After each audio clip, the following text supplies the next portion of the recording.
Guys, welcome to My Guy Reviews. Today, I have a special guest with me. It's My who's Guy that? Monkey. Oh, it's me. Hi. Hi. Thanks for coming back again for my show. Oh, thank you very much. I know Great to be this here. is for some. I'm glad, right? It doesn't matter what show it is. You always try and guest on each one of them. I am the guest again. You are, yeah. So our format is we come up with a topic idea, pop culture related. One person goes away, does some research, and kind of talks about that topic. The other person comes in completely cold, and then we kind of talk about the thing. Could be anything pop culture related, and then we got a couple of segments to kind of end off the podcast with. So this week, are you ready for the new topic? Yes. Okay. I know what it is already. Okay. No, guess. No, I don't know. It's because I said that to you last week, right? I have no idea. Okay, so this week we're talking about a franchise, the 10th highest grossing franchise of all time, with over $5 billion gross so far. Okay, a franchise. I'm going to name the directors because I know you have no idea. So the films have been directed by Rob Cohen, Justin Lin, James Wan, F. Gary, John Singleton. Any ideas? No. The film star a whole heap of casts from Ja Rule, Bow Wow, Ludacris, Tyrese Gibson, Michelle Rodriguez, Gal Gadot. She's in here as well. This is Eastwood's son, Scott Eastwood. Okay. Still nothing. I don't know. Fast and Furious? We're talking about the Fast and Furious franchise, yes. Oh, no. Because Okay. Hobbs and Shaw comes out this weekend, or is out by the time this podcast goes live. So I thought, let's look back at the franchise that made this film possible. So the franchise, which is the Fast and Furious franchise. Okay, I can give you an overview right now, can't I? Oh, brilliant. Yeah, go on then. For the first one or for all of them? First one was good. That it went downhill for 4 or 5 movies. Wow. Then it came back. Wow. So, okay. Let's start with the 2001 The Fast. So this film was actually had the The's in. It's the first one that had The Fast and The Furious. Okay. Yep. This was directed by Rob Cohen. Now he did stuff like Dragonheart before this. Remember the Dragonheart? Yes. Sylvester Stallone's Daylight. You know, the one with the tunnel. Yeah. Maybe you don't remember. But after that, he did stuff like Triple X. Yeah. He did some terrible films like Stealth, Mummy, Tomb of the Dragon, Alex Cross, The Boy Next Door, Hurricane Heist. Have you seen any of them? Must have seen the Mummy film. Yeah. Anyway, so what's the story, My Guy Monkey? I would like to know. For the first one. God, dude, this. Oh, why did you pick Fast and Furious? Because it's easy. They're all the same. Yeah, they're all the same, right? I mean, isn't there an undercover cop? Yep, Point Break. And he's infiltrating a street racing gang. Oh yes, yeah, illegal street racing. You're spot on. I hope all the rest are the same because this is all I've got. They are all the same. Though. Good. And then he gets interconnected with them a bit. Fancies the girl. Of course he does. And then he ends up getting sympathy for the villains in the end. That's it. That's exactly the story. So it was they had an idea of kind of doing Days of Thunder meets kind of Donnie Brasco. So have you seen Donnie Brasco? No. The Al Pacino star. So, but it's based on a true life story starring Johnny Depp. Al Pacino. Johnny Depp goes undercover and infiltrates the mafia, and he kind of infiltrates that, and he becomes one of them, and he just kind of spends his life infiltrating the mafia and documenting all the things that they're doing, all the way down to how to bring it down. Obviously, Days of Thunder is a movie about cars. So why not put that together? But what they didn't realize, what they didn't realize, there was a film called Point Break, starred Keanu Reeves, which was exactly the same plot line to this. Wow. So while they claim it was two things that they came out with, it's actually more a Point Break. They could have just remade Point Break. These days, they would just reboot Point Break. So They do, yeah. So in each one of these films, I'm going to ask you, what were they stealing? oh So no, what were they stealing? 2001's commodity. What is the commodity in 2001? were they stealing anything? I didn't know they were stealing So at anything. the very start of the film, A the car. bad guys, where they steal something off a truck full of something. Cars. No, it's not that good. So in 2001, the hot commodity were like electronic goods, like DVD players. Okay. So they hijack a big lorry full of DVD players to DVD. steal. That's right. Wow. So that's dated. how they started. So 2001, That's you know, they've dated. set You the can get a DVD player for $5 exactly. It's so cheap. But in terms of the story, you pretty much said it spot on, right? So Dominic Toretto, played by Vin Diesel, this kind of suits him because of the car and his name. He's basically the villain. He steals stuff for a living, and he does illegal street racing, and it's drag racing. It's not even fancied racing. They're just driving a straight line. Yeah.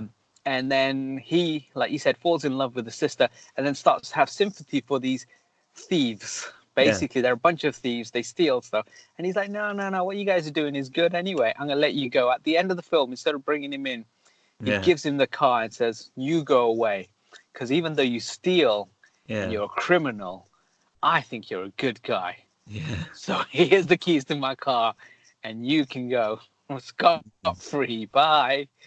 And that's the first film, and I did not like this one. I know you've just given it a great rating. It was a great first movie. Otherwise, they wouldn't have made a sequel. I didn't like it. I know loads of people love the whole franchise.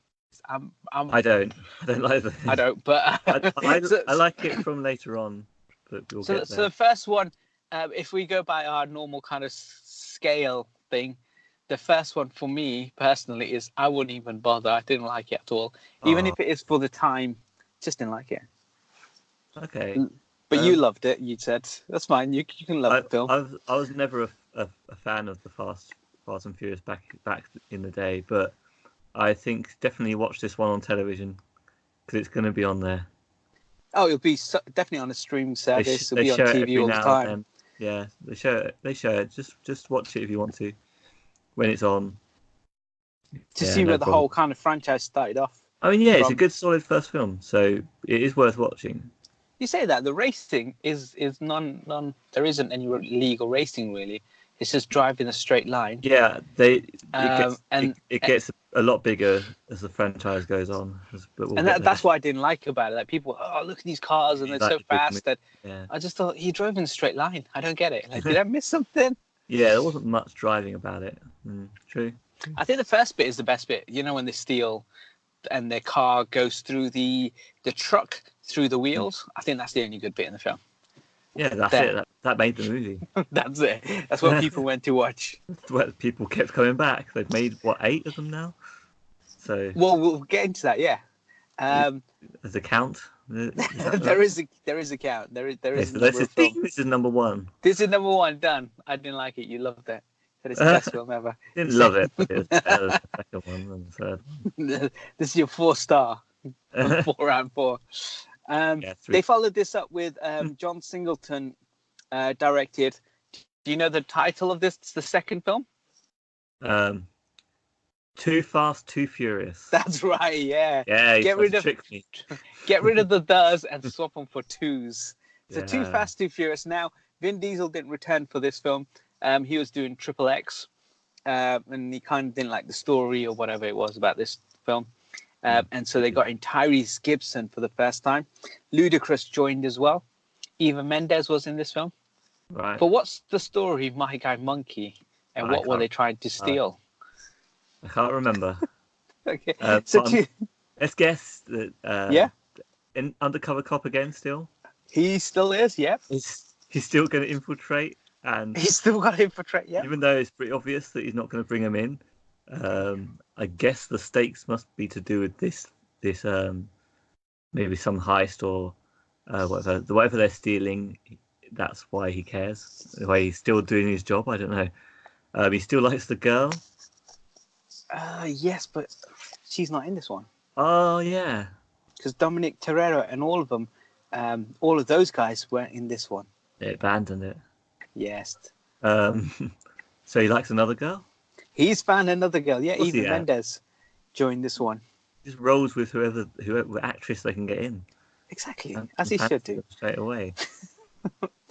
He's not desperate or nothing. And this one's got the rapper Ludacris. Yeah, I bet there's a scene where he's rapping. No, there isn't. He's just the The mechanic. big show.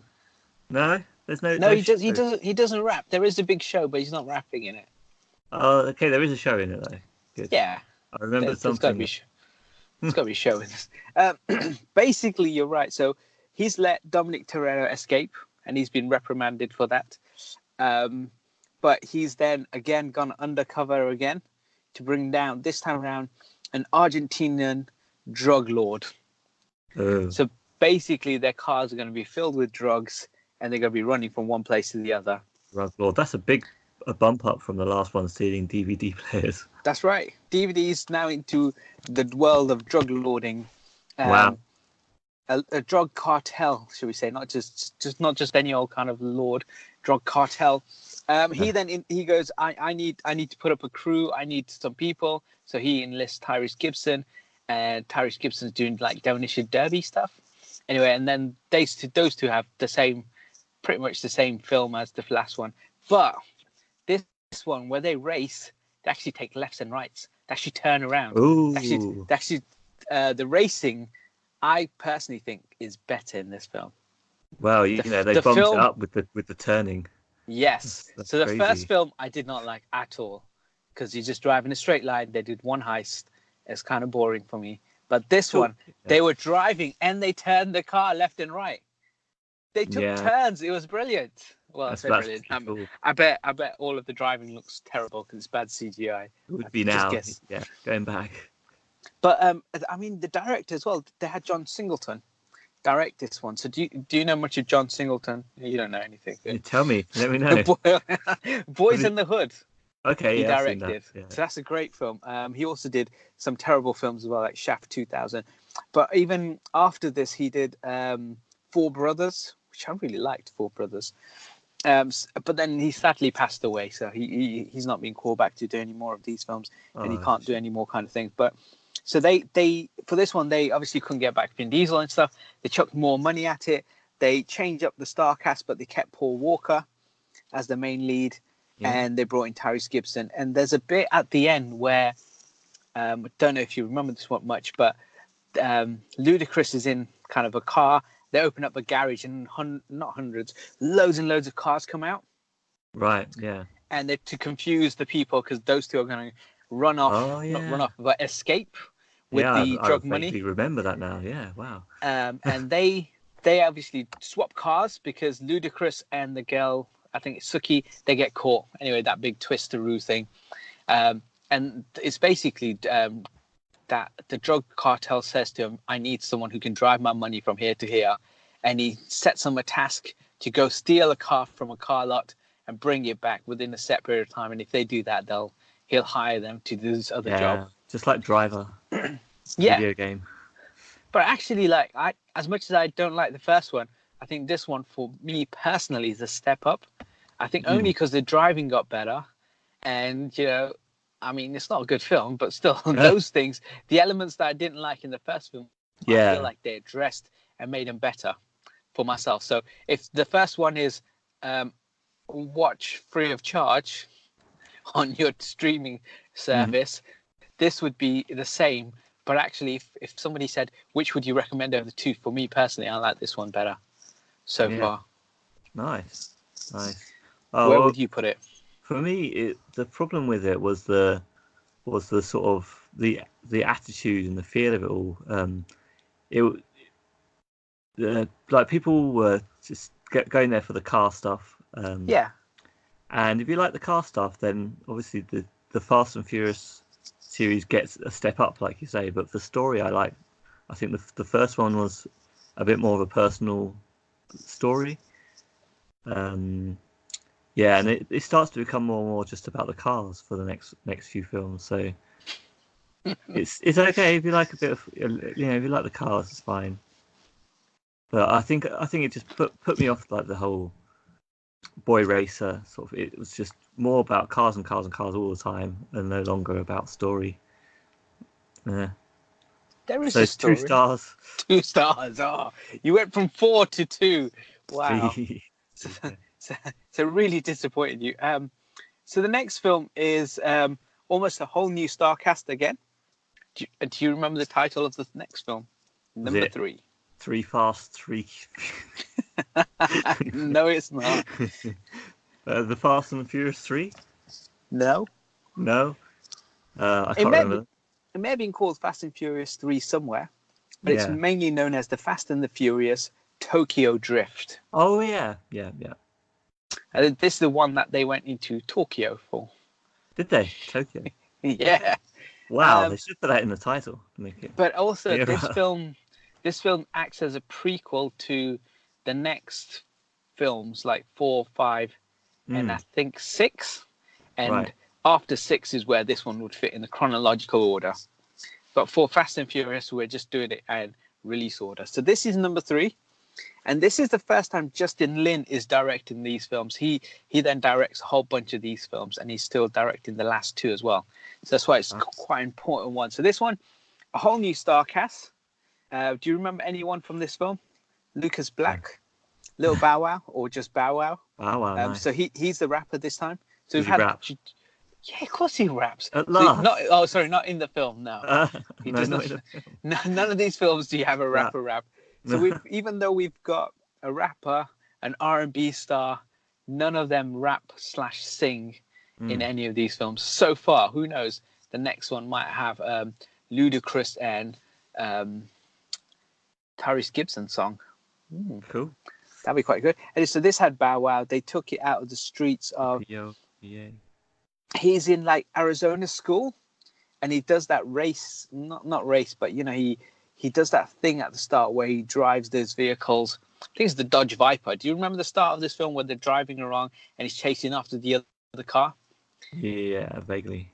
And I think straight away, just that first sequence is better than anything in number 1. So I keep shitting back on number 1. It's all about the action. It's all, you know what? For a film that's called The Fast and the Furious, I think every other film was better than this one. Like the first one, Okay, did you watch the first film first? Yes. You did. Okay. Yes, I did. In this order. I've seen all of them in the cinema except number 8. Wow, so you saw Fast and Furious before it was even known as a series? Yes. Wow. So back in the day, we met in 2000. Yeah. And I was working in a local cinema. You were, yeah. So I'd seen every film, regardless of everything. Well, most films that made it to the UK, I would have seen. So before the internet said Fast and Furious is rubbish, don't watch it, I had to watch it because it was free.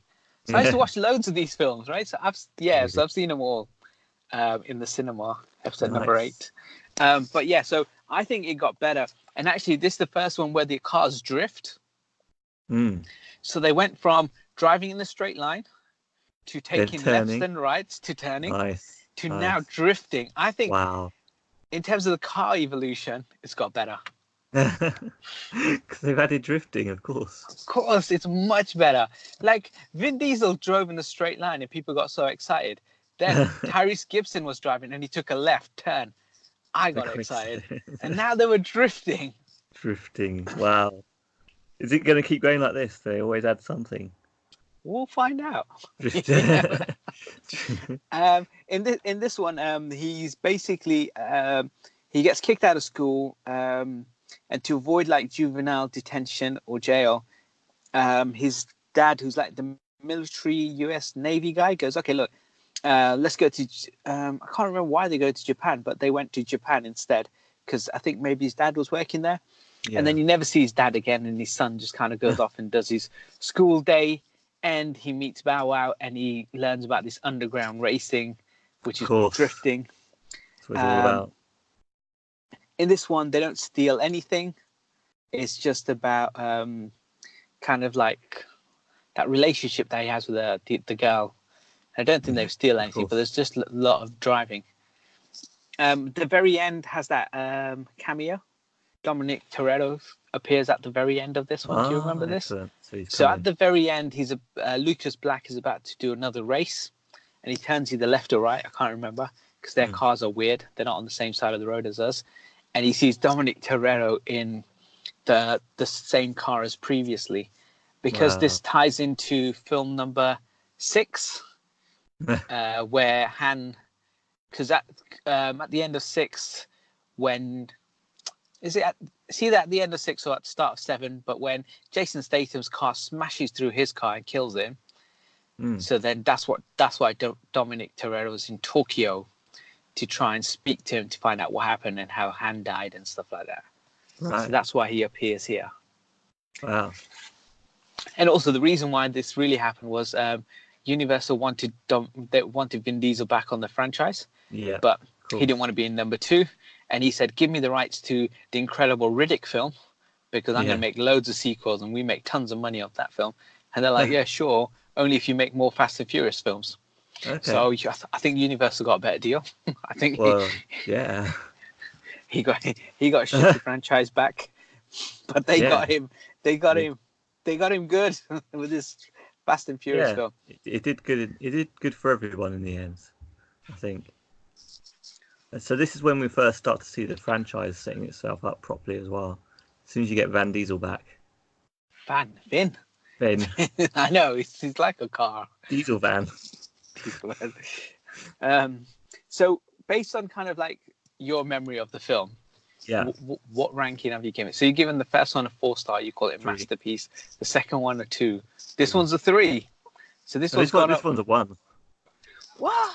Too much drifting and too much Tokyo. I think I'm joking. I know the performances were rubbish because looking back at it, I saw some of this. Like the acting's bad. So the actual story is kind of boring and kind of rubbish. But I think the driving sequences have got much better. And I think as a Fast and Furious film, as a film where they were driving fast and he was being furious, I think this. So if the first doing everything. If the first 2 films are first gear, I think this is second gear. No, this is third gear. Third gear, because it's number 3. This is not hitting NOS yet. This is not 4th or 5th, but this is the best they've had so far in terms of Fast and Furious. Yeah, I can see where you're coming from because you like cinema spectacle. You've seen the first one; it didn't have it. Second one, it had a bit of turning.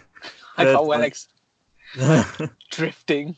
Finally drifting, finally something to see. As visually and for cars and visual in the cinema, I get it. I can see why you like it. Yes. But for me, this was the low point. It was going downhill because of, and you reminded me then, it's the acting and the delivery. It's just, all the scripting just feels so wrong from the second one and third one. Like it's going so sharply downhill. And that's why it feels like it's just about the cars for all the wrong reasons. Like you can have good films about cars, but you've got to have good scripting as well. So yeah, I'm going to stick this to 1. Fix the script. Fix the script. So yeah, good actors. So that was number 3. They'd tricked Vin Diesel and they'd got him back for the next film. What's the next film called? Number 4. Fast and Furious 4. Take out the number 4. Fast and Furious. Yes. So they've got rid of the does. They've got rid of the 2s. The Tokyo Drift. They just simply call this Fast and Furious. They called it Fast and Furious. Yes. It's practically a reboot. Like they brought back Vin Diesel and give it a reboot. Basically. So Paul Walker's back. Vin Diesel's back. Crazy. Michelle Rodriguez is back. Jordan Baristia, she's back. Again, directed by Justin Lin. Excellent. What are they stealing? I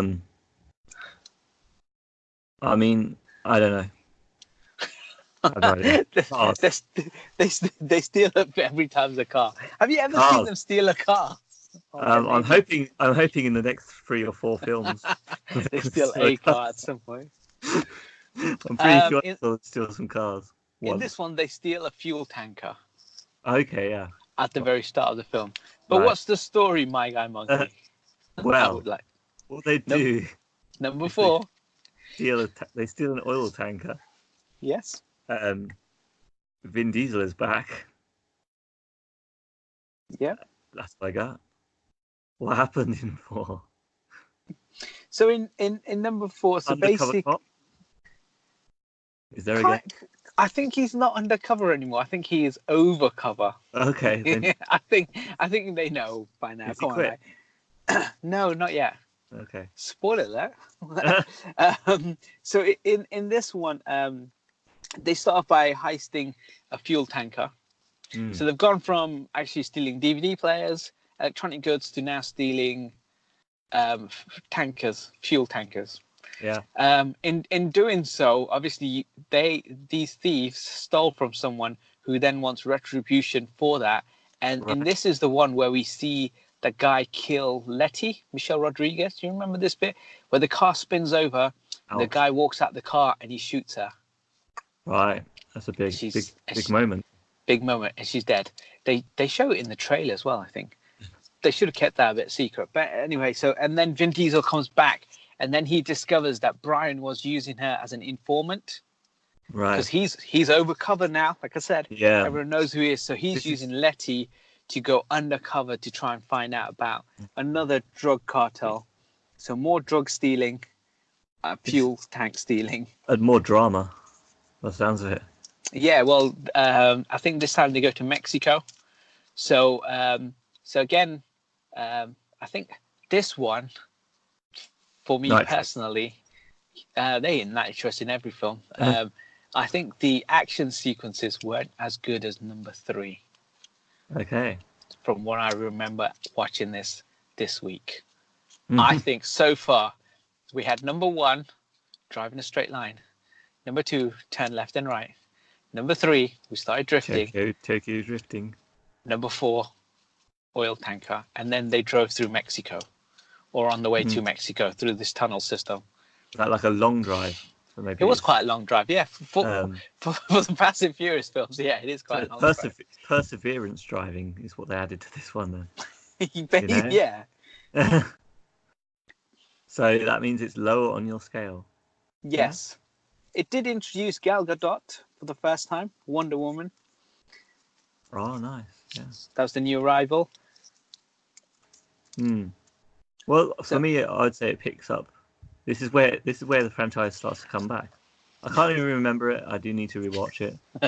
So this is when they bring back everyone. So this is, like you said at the start, this is the reboot. Yeah, this is where you've got drama, and therefore you've got script, and you've got story, and you've got real reason to believe and think about the characters. So this is where it starts to come back for me.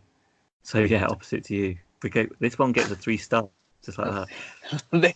This one again is second gear for me. So back down. Yeah. So I was Tokyo Drift was in 3rd gear. Now I've gone down to 2nd gear. I would almost put it as almost as 1st gear. It wasn't. Yeah. I don't know. I just think because you got the nostalgia feel of having everyone together, but is that enough for me personally to think that's a great film? Just because you chucked the original people back in there? It brought the series back from the brink. I don't know. Not for me personally. I just think it was just a case of that, again, because you got Vin Diesel, how good can the acting really be? The story was... He's all right. The story was fine. It's almost a little bit of a rehash of number 2 where they've got the drug cartel. The difference here is they've stolen from him to start off with the fuel tanker, and then they're trying to work back. This person who you annoyed, who you've stolen from, now wants to kill you guys. Well, it's your fault, basically, right? You've kind of like brought this on yourself. It makes them the victim. Yeah. They're the bunch of thieves, right? And at the end of this film is where he finally quits the FBI, Paul Walker. And we see a judge sentence Dominic Toretto to 25 years to life in prison. Wow. And at the very end of the film, Dominic boards the prison bus and It's being transported to the penitentiary.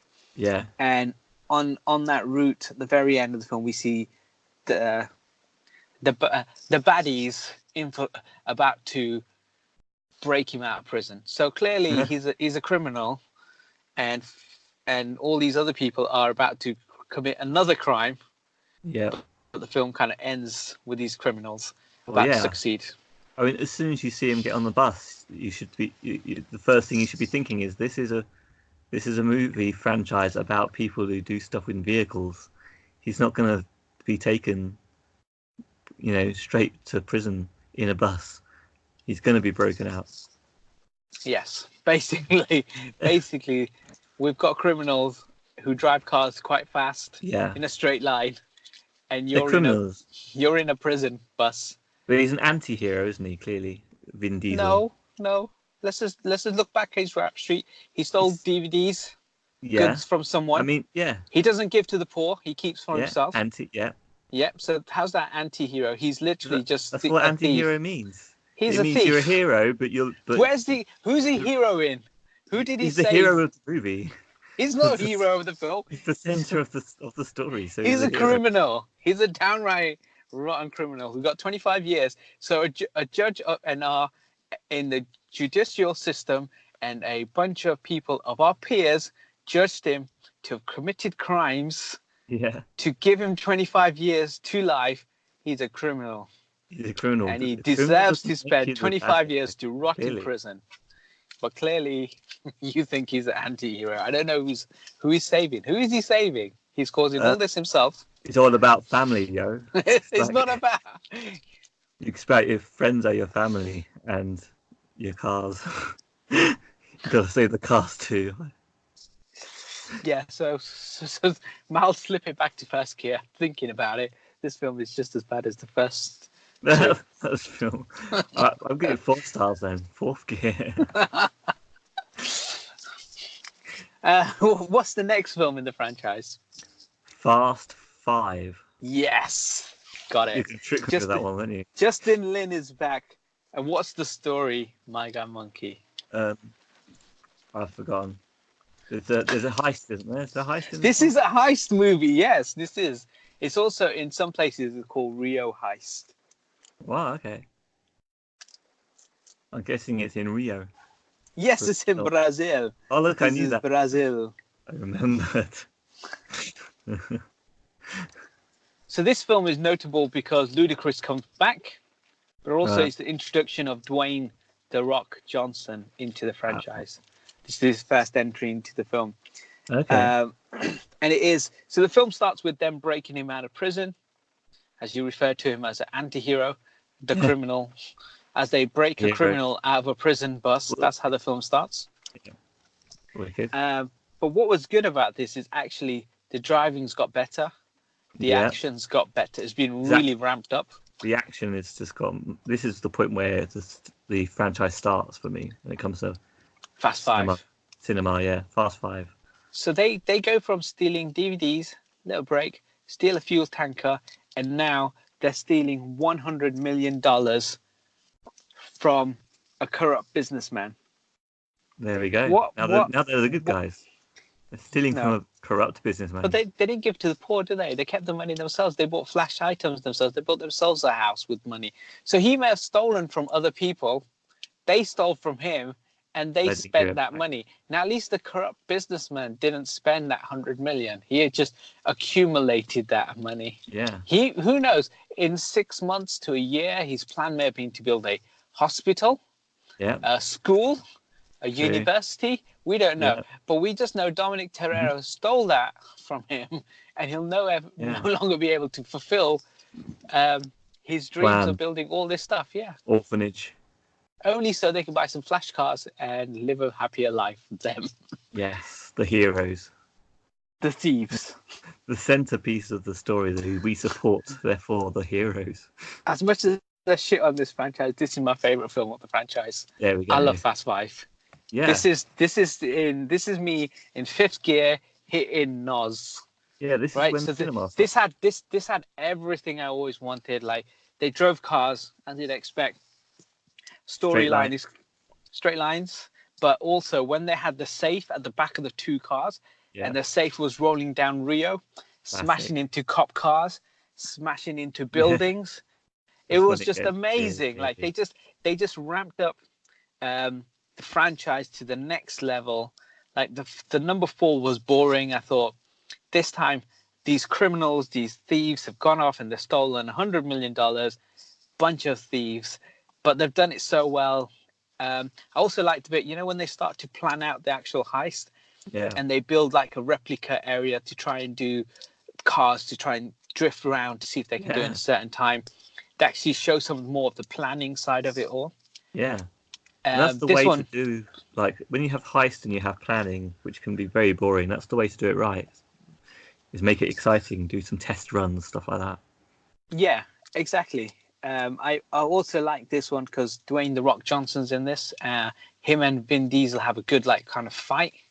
And I feel like up until this point, the criminal Diesel hasn't had a formidable foe. No. And I think Dwayne "The Rock" Johnson, with his presence, his stature as a human being, and plus he's the good guy, he's the only good person in the film, he actually can match him physically on screen for the first time. And he's taller than him, and he's stronger than him. I mean, in real life he would just break him in two. I think Dwayne would win. But yeah, all of that was great. Them running through Rio was great. There's that chase sequence between Dwayne chasing Vin Diesel and Paul Walker, and they're running on top of the shanty towns. All of that's amazing. I think there's so many good bits in this film for me personally that this is definitely slipped into fifth gear, hit the NOS, and away I go. I love this film. Yeah. Would you give it a star rating? Really? No, it's fifth gear. It's a car related. I'm into fifth gear. Fifth gear, you can't give it a star rating then because it only goes up to 4. No, he goes up to 5 gears in my car. So I've given the first 2 films a first gear. I gave the third film a third gear. I gave the fourth film 1. And now I went straight from first gear to fifth gear, and I've hit the NOS button. Right. Okay. Bye. Off you go. This also had a cool bit. Do you remember the train bit? They're in the train. Yeah. And they're going to steal those 3 cars. This is the film that had stealing of the cars. And they steal cars. They did in this one. And they jump off the train with the cars. Because what they find is one of the cars has got like a USB stick, and that's got all the transactions to the 100 million. So they actually jump onto a train and then jump out of a train with the car. Yeah, action. It was pretty amazing. It's all great. It's all great action.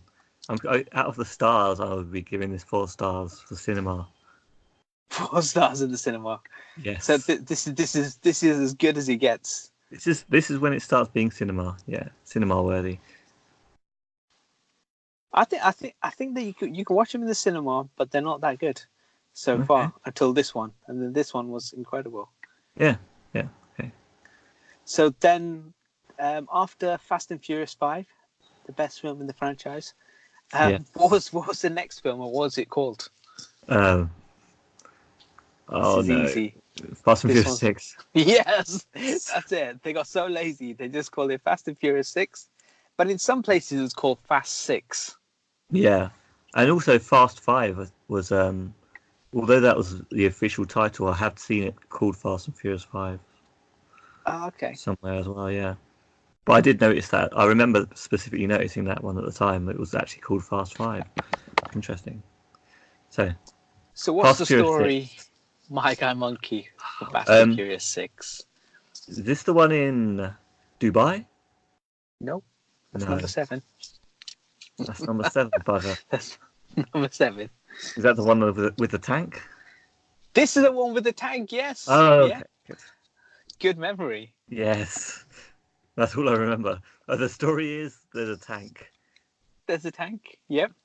And Dwayne "The Rock" Johnson punches it and breaks it. No, but he does something in number 8. Similar. But not in this one. Yeah, I can't remember. All I remember about this was the trailer for this one, and it was all about the tank. It was about taking it up from last time. Yeah, big action with the safe that are dragging around. This time, bloody great big tank, and they're stepping it up one. Yeah, so this one ramped up again. So this is some of this is shot in London, and I don't know if you remember. There's bits around Trafalgar Square, and bits shot actually in London. And what they did, I think they shot it at on the hour. So I think it was like 2 a.m. or 3 a.m. And then they'd have like a small window. They'd have to do the shot. Then they wait another hour. Streets. Then they'll do another shot, and you can see that bit in the film as well. It's really cool. So that's one bit. But this is more about so Owen Shaw and his brother. Owen Shaw's like Owen Shaw. Yeah, he's like a SAS major, and they're basically trying to steal some stuff, and they want to put together like a bomb or something. And this is when, just because he's bored. But at the start of the film, so the villains, another criminal outlaw case, they do a heist, and then the film starts where the car's running out or coming out of the building, and it's collapsing on itself, the building. Right. Anyway, they successfully steal that, and then now Dwayne "The Rock" Johnson reaches out to Dominic Toretto and the criminals to help him find these other criminals. Yes. And Dominic Toretto's like, I'm not interested. We're thieves. We just steal what we like, or whatever he says. In I do what I want. Voice. I do what I want when I want. I do who I want. All that kind of nonsense.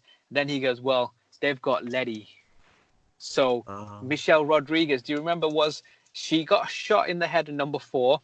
Yeah. But in being shot in the head, she actually got amnesia. Right? Of course. And so she didn't know who she was. So obviously the bad guy, the other guys convinced her that she's a criminal, but she's a criminal that works for him. And so she's working with them. And that's how Dominic gets brought back into this world of trying to stop this other crew. And this one is a crew v crew. So pretty much everyone that they've got in their team, they've got a counterpart. So they've got a female Gal Gadot, a male Paul Walker, a male Dominic Toretto, Tyrese Gibson / Ludacris character on the other side as well. Yeah. So they've got pretty much same team for team, and they're going to stop those guys. And some of the driving ones are actually bad guys this time, though. They're all bad guys, but Dwayne "The Rock" Johnson's the only good guy. They're all bad. They just stole 100 million. The crew that basically took a girl with amnesia and convinced them to work with them, that's the bad guy, yeah? He's another criminal, yeah. He's another criminal. I'm not talking about criminals or non-criminals. I'm talking about they're all bad guys. guys. Okay. Who are you behind in this movie? Dwayne, are you behind one gang or are you behind both gangs? Or do you want both gangs to lose? I want both of them to kill each other out, right? Isn't that what would happen? You don't care about any of the characters? Absolutely none but Dwayne. I was just like, just keep Dwayne safe. Please, someone just protect Dwayne. Keep the cop alive. Yeah, exactly. He's on his own. He doesn't have a team. He's having to call on criminals to take out other criminals. Poor guy. Exactly. Terrible. I mean, he's got a nice 9-to-5 job. Well, I wouldn't say that.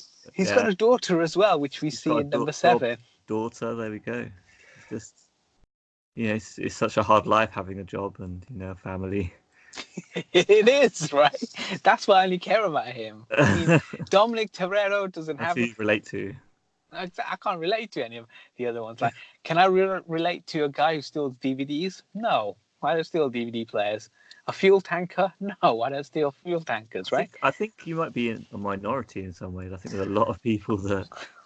side with Paul Walker. How many people bought GTA 5? People love being criminals and love siding with criminals. Especially ones that drive fast cars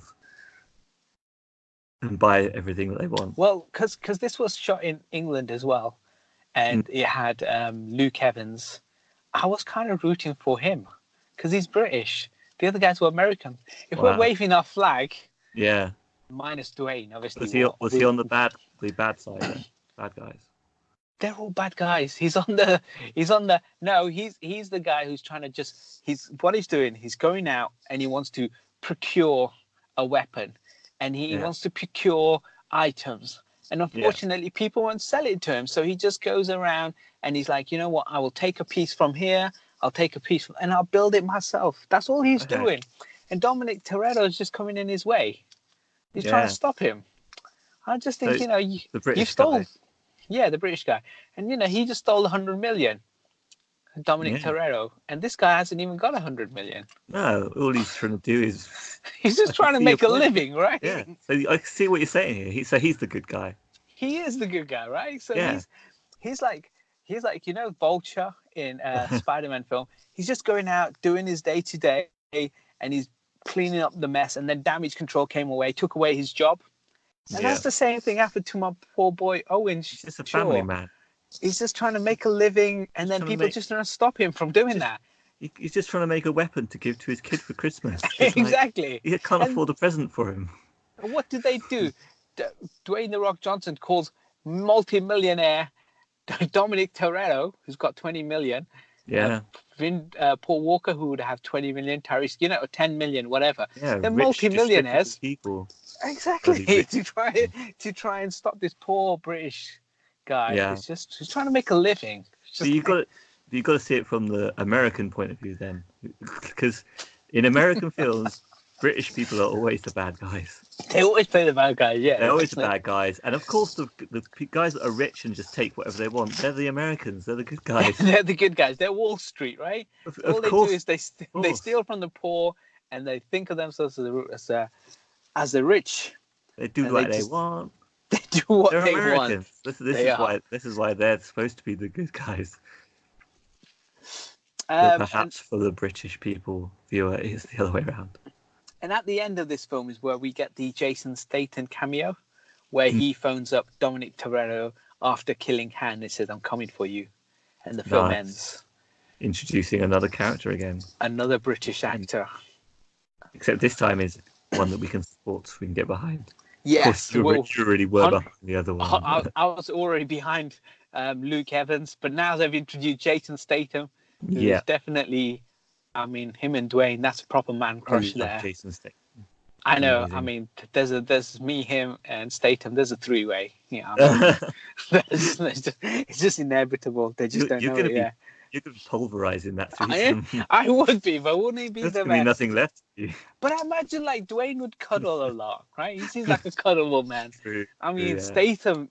Remember in Transporter, he would kill me. Like Statham in all those Transporter films, he would. I wouldn't stand a chance. Definitely.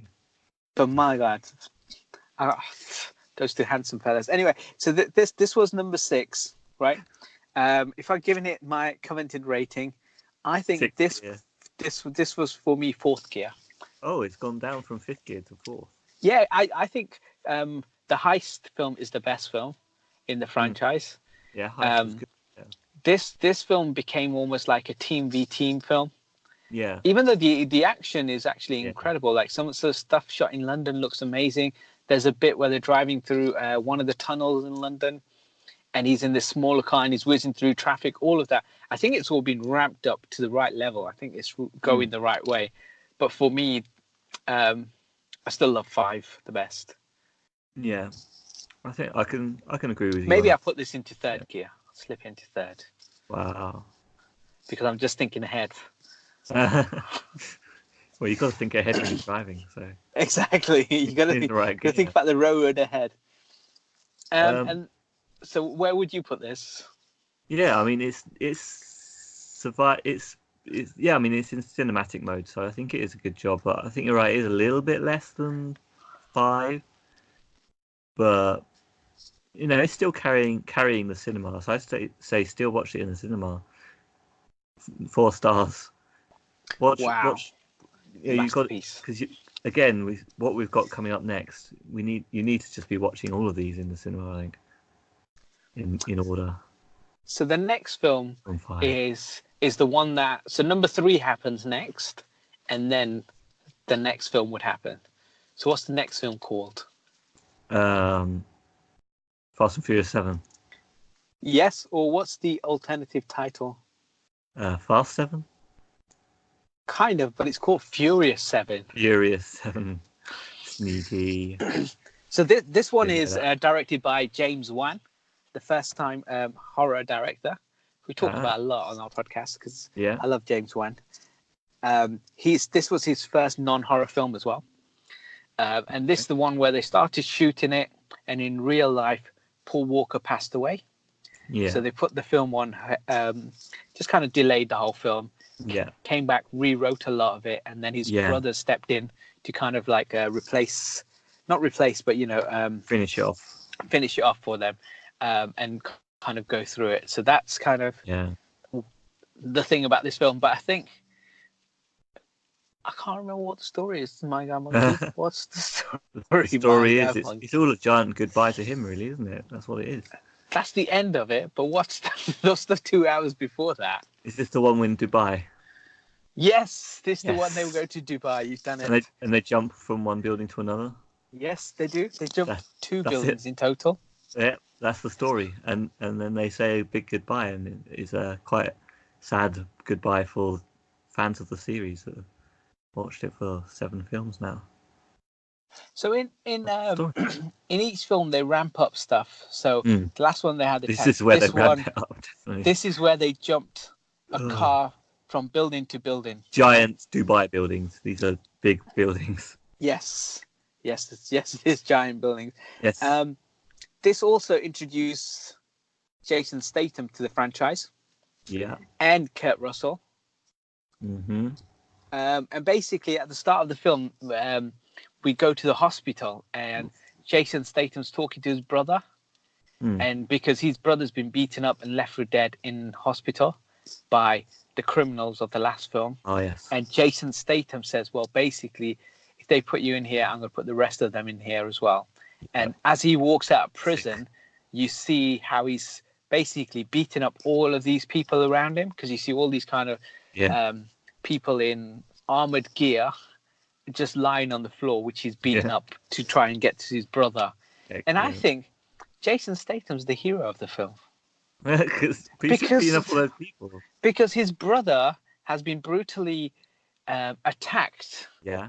Unprovoked. He's been attacked. He's in hospital, and he's come to see his brother, and he's like, whoa, what's happening here? Who's done this to my bro? So he's just all he thinks about is, there's these people who've done this crime against my brother. I'm gonna stand up to them. And that's what I think the film is. It's about the little guy standing up to these criminals. The only good guy is the guy on the side of the law, right? According to you. Dwayne "The Rock" Johnson. And Jason Statham is just beating up a load of people. He should have been going through due process. Well, he would have tried. Let the police do their job. He was trying to go see his brother. Yeah. And all these people stood in his way. And he was just saying, look, I just want to go see my bro. He's in hospital. He could be on his last breath. I just need to go see him. And all these police officers would have been preventing him from doing that. And so he just had to make his way in. But that's according all it is. To you, the law is the good guy. So he should not. The law is just stood there and respected the law and said, I'm not going to see my brother. But what if his brother died? He would have always had that guilt that he didn't get to see him on his deathbed. Because maybe the law wasn't the good guy all along, if they're stopping him from seeing his brother. Well, this is the grey area. You finally reached the grey area. You got me on a technicality. And but Jason Statham is Jason Statham. He's a good guy. He's amazing in this film. So like when Dwayne comes in number 5, I think he elevated the film and the franchise, everything. Number 6, he's in it, and the film is good, but it's not as good as 5, I think. And then Jason Statham comes in, and again he elevates the entire franchise in the film. And I think actors. Yeah, because that fight between him and Dwayne "The Rock" Johnson at the start in the office space is amazing. You know, I know it does that thing where the camera follows them, and then when he spins him around, the camera does that spin stuff. I think all of that is great. The whole fight between the two of them is amazing. And then kind of Dwayne is kind of sidelined for the rest of the film, which is unfortunate because he's such a good actor. Exactly, but he's the best thing. But then he's just in hospital. We see his daughter. But then, Jason Statham's just out for revenge on every single one of them because they put his brother in hospital and they killed him. And and that's kind of the story. It's just about stop. But there's also, do you remember the thing that they're trying to steal? Is it a building in Dubai? It's not a building in Dubai. Then It's no. It's something called God's Eye. Okay, right. So this is that thing that lets you plug into any camera, any any tech, and you can see anyone. You can locate them anywhere around the world. Yeah, I remember that. Yeah. To me, an absolutely pointless piece of kit, because as the film starts to when the film ends, Jason Statham never has that technology, and he's always turns up at the right time, at the right place to fight Dominic Toretto. That's what he's doing. He doesn't need it. The criminals need it, clearly. Well, clearly he doesn't. Dumb. The criminals. Yeah, Dominic Toretto, the criminals, they need it. Yeah, Jason Statham, the good guy, he just turns up. It just seemed like whenever there's an action beat, and they needed him to appear, he would appear. And he never had God's Eye, but he always knew where Dominic Toretto was. Because he's Jason Statham. He's just amazing. He's the transporter. He is the transporter. He is. There's a bit where they both drive towards each other's cars, then they get out, have a big fight. Him and Jason, as in Dominic Toretto and Jason Statham. Do they jump out of the car and have a fight in midair as the cars are passing? Not while other cars are passing. No. That's the gear they can take it up to next, I think. So they've in this one they jump the buildings. They also have the bit where Dominic Toretto's car he just basically falls off the edge of a cliff, and he just rolls all the way down, and the car and him survive. Okay, roll cage. I don't know. Yeah, it's something like that, but that all built into his car, so they make his car super heavy for that. I think that was a reason given in there. And at the very end, with her technology, they've got drones attacking the cars, so she's moving from car to car so she sat in someone's car, and then the drone's flying by, it's about to shoot them, so she jumps into another car, and then they tries to chase them, and it's like that. But the biggest disappointment for me was this film had Tony Jaa. Do you ever heard of Tony Jaa, martial arts expert? Yeah. Made a film called On Bank. If you haven't seen it, you should watch that. Yeah. He's incredible. There's this actor. He's so amazing, martial arts guy. He's been in quite a few films, but there's a film I think it's called Protector, and it's like a video game, and he's going up these levels in this building, and he goes from kind of floor to floor to floor, and he beats up, and it seems like it's done in one shot the way the film loops around. And the whole action sequence is incredible. He just kind of like jumps around, and he does all of his action sequences tend to be without wires, no CGI. Like if you watch On Bank, he jumps through crazy things. He leaps from here to there, but none of it uses kind of wiring or CGI school. And he's in this film, and he fights Paul Walker, and he does all this stuff. But he seems underutilized. Like he's such a good martial arts expert that no one in Dominic Toretto's team is that good. I do know what you mean now, yeah. I remember who he is now, and I remember him in the film. Because they're in the van. No, you're right. Maybe there's just too many people introduced into this film, really, to give him the limelight. I mean, against Jason Statham. Come on. Exactly. I mean, this is a Statham vehicle. I mean, he drives this film. So that's the only problem where you've got, I think, international superstars coming into your franchise. Unfortunately, don't have enough kind of like limelight to shine. Because I think this franchise would be perfect for Jason Statham, Dwayne The Rock Johnson, people like that can take it to the next level. But it's not a martial arts kind of, it's not a hand-to-hand action kind of film. No. Where it can showcase his talents, which is unfortunate because he's a perfect actor and he's incredible at what he does. I just think this film didn't showcase all of that for him. But if he drove a car really quickly, then he's fine. But he didn't have that moment. Well, I think if he was given enough space to do that, like if he's built up his character in the right way to fit the universe, then they could do a whole film on him if they were willing to do it. But I guess because if you think you introduced Dwayne The Rock Johnson in 5, and in 7 you had 6 you had Luke Evans, but now you got Jason Statham in 7. Yeah, they've just got the giants now. They can't. Yeah, you can't now kind of bring him in. Maybe if it came in at 4, or even in 3 in Tokyo Drift. They could have fixed 3 with him. Yeah, they could have had him as the main villain in the film.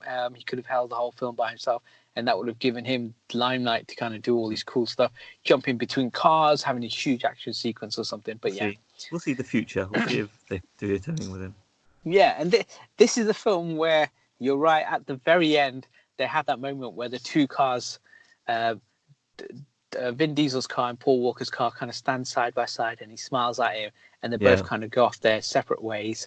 As kind of signal the end of Paul Walker's kind of involvement in the franchise and kind of and what's happened in the world as well, and Dominic going off to make more films. That's still, even just talking about it, it's just a very moving moment. Like, it was like the bit on the beach. Say goodbye to someone like that.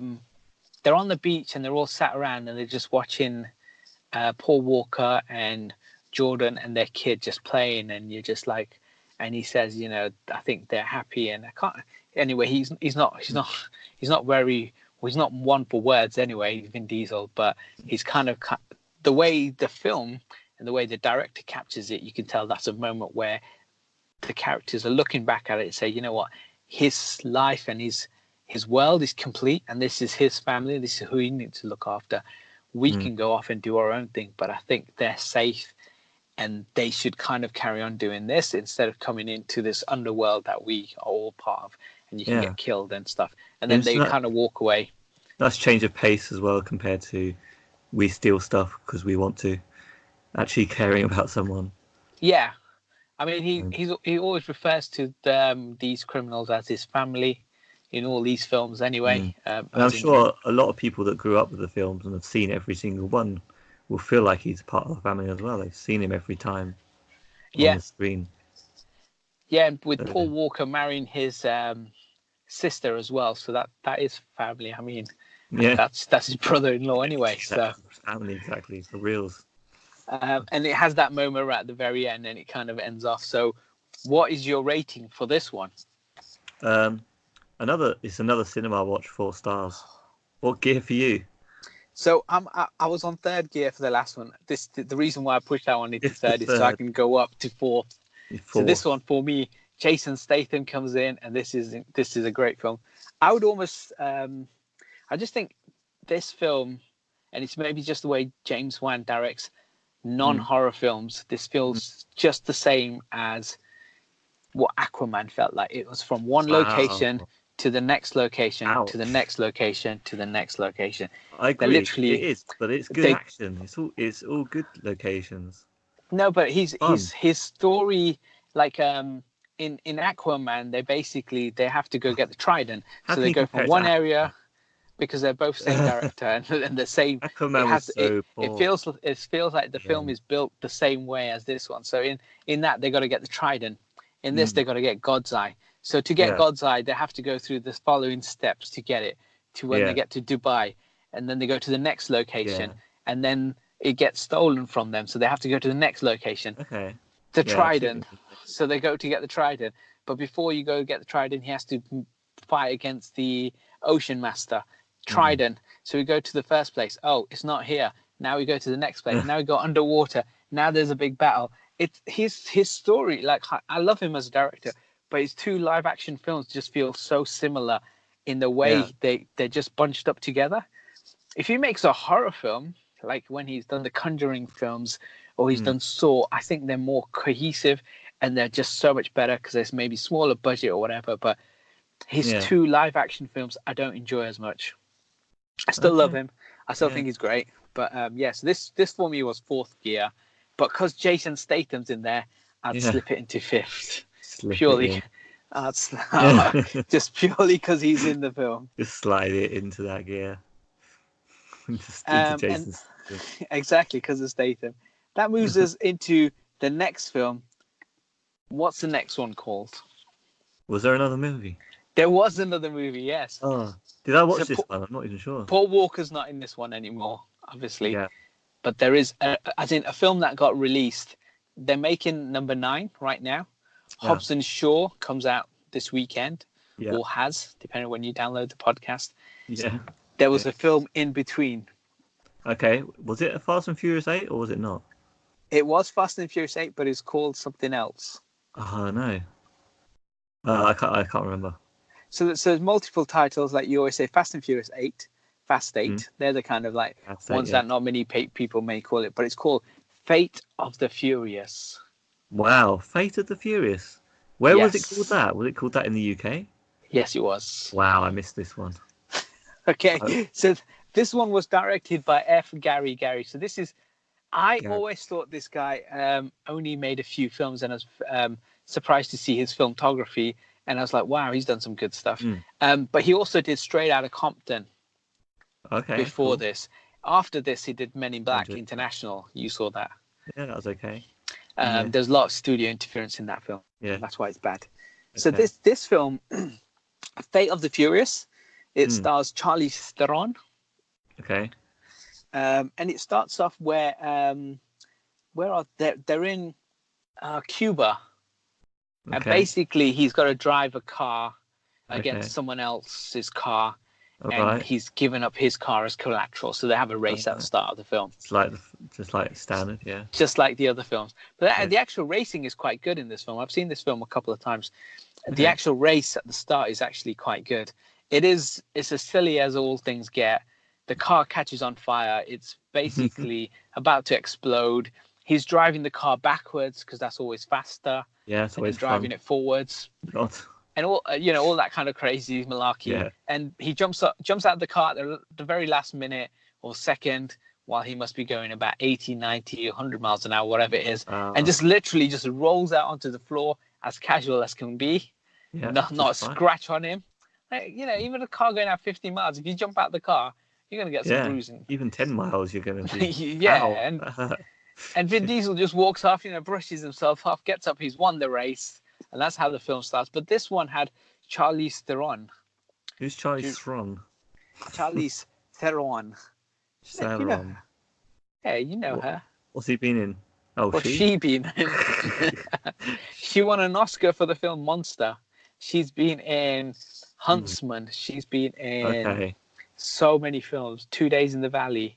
Okay, and Italian Job.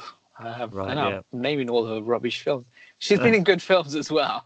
She has. Sure. And in this film, she's talking to Dominic Toretto and says, basically, I need you to steal an EMP for me. And he's like, why would I do anything for you? It's because... And then she shows him her phone, and she's got the most important thing, more than family, it's his blood family. She shows him a picture of his kid. Remember? Okay, right. So she's basically... I'm not sure. So when Letty disappears in number 4, by the end of number 5, he starts to have a relationship with that police officer, not Dwayne The Rock Johnson, not the one he's partnering with. And they have a kid together, which he didn't know about. And she's stolen the kid, and she's keeping the kid hostage and the woman hostage. Yeah. And so this is the one where Dominic Toretto goes bad. Okay. So they do that heist to steal the EMP. He knocks over The Rock's car, steals the EMP, and they drive off, and The Rock ends up in prison, the same prison as Jason Statham. Do you remember this bit? How did The Rock go to prison? Because he's stealing an EMP. Right, okay. So basically, they've been given a job by Kurt Russell to go steal an EMP because it's in Russia or somewhere. Anyway, the other criminals have this EMP. You criminals need to steal this EMP. And Dominic steals it for another criminal, as is all criminals. Anyway, so he ends up in prison because he's stealing, and he ends up in the same prison as Jason Statham. Nice. And it's and their chemistry is amazing. Anyway, they're so funny together, and they start doing exercise and stuff, and they're in cells right opposite each other, so they're just kind of mocking each other.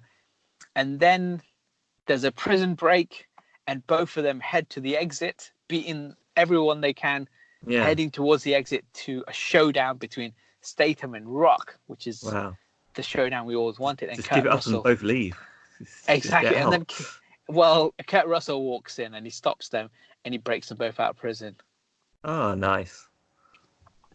And this is where, as the franchise has always been a bit dumb, Jason Statham, the hero of the last film, he comes out of prison with The Rock, and they all seem to forgive him for killing Han.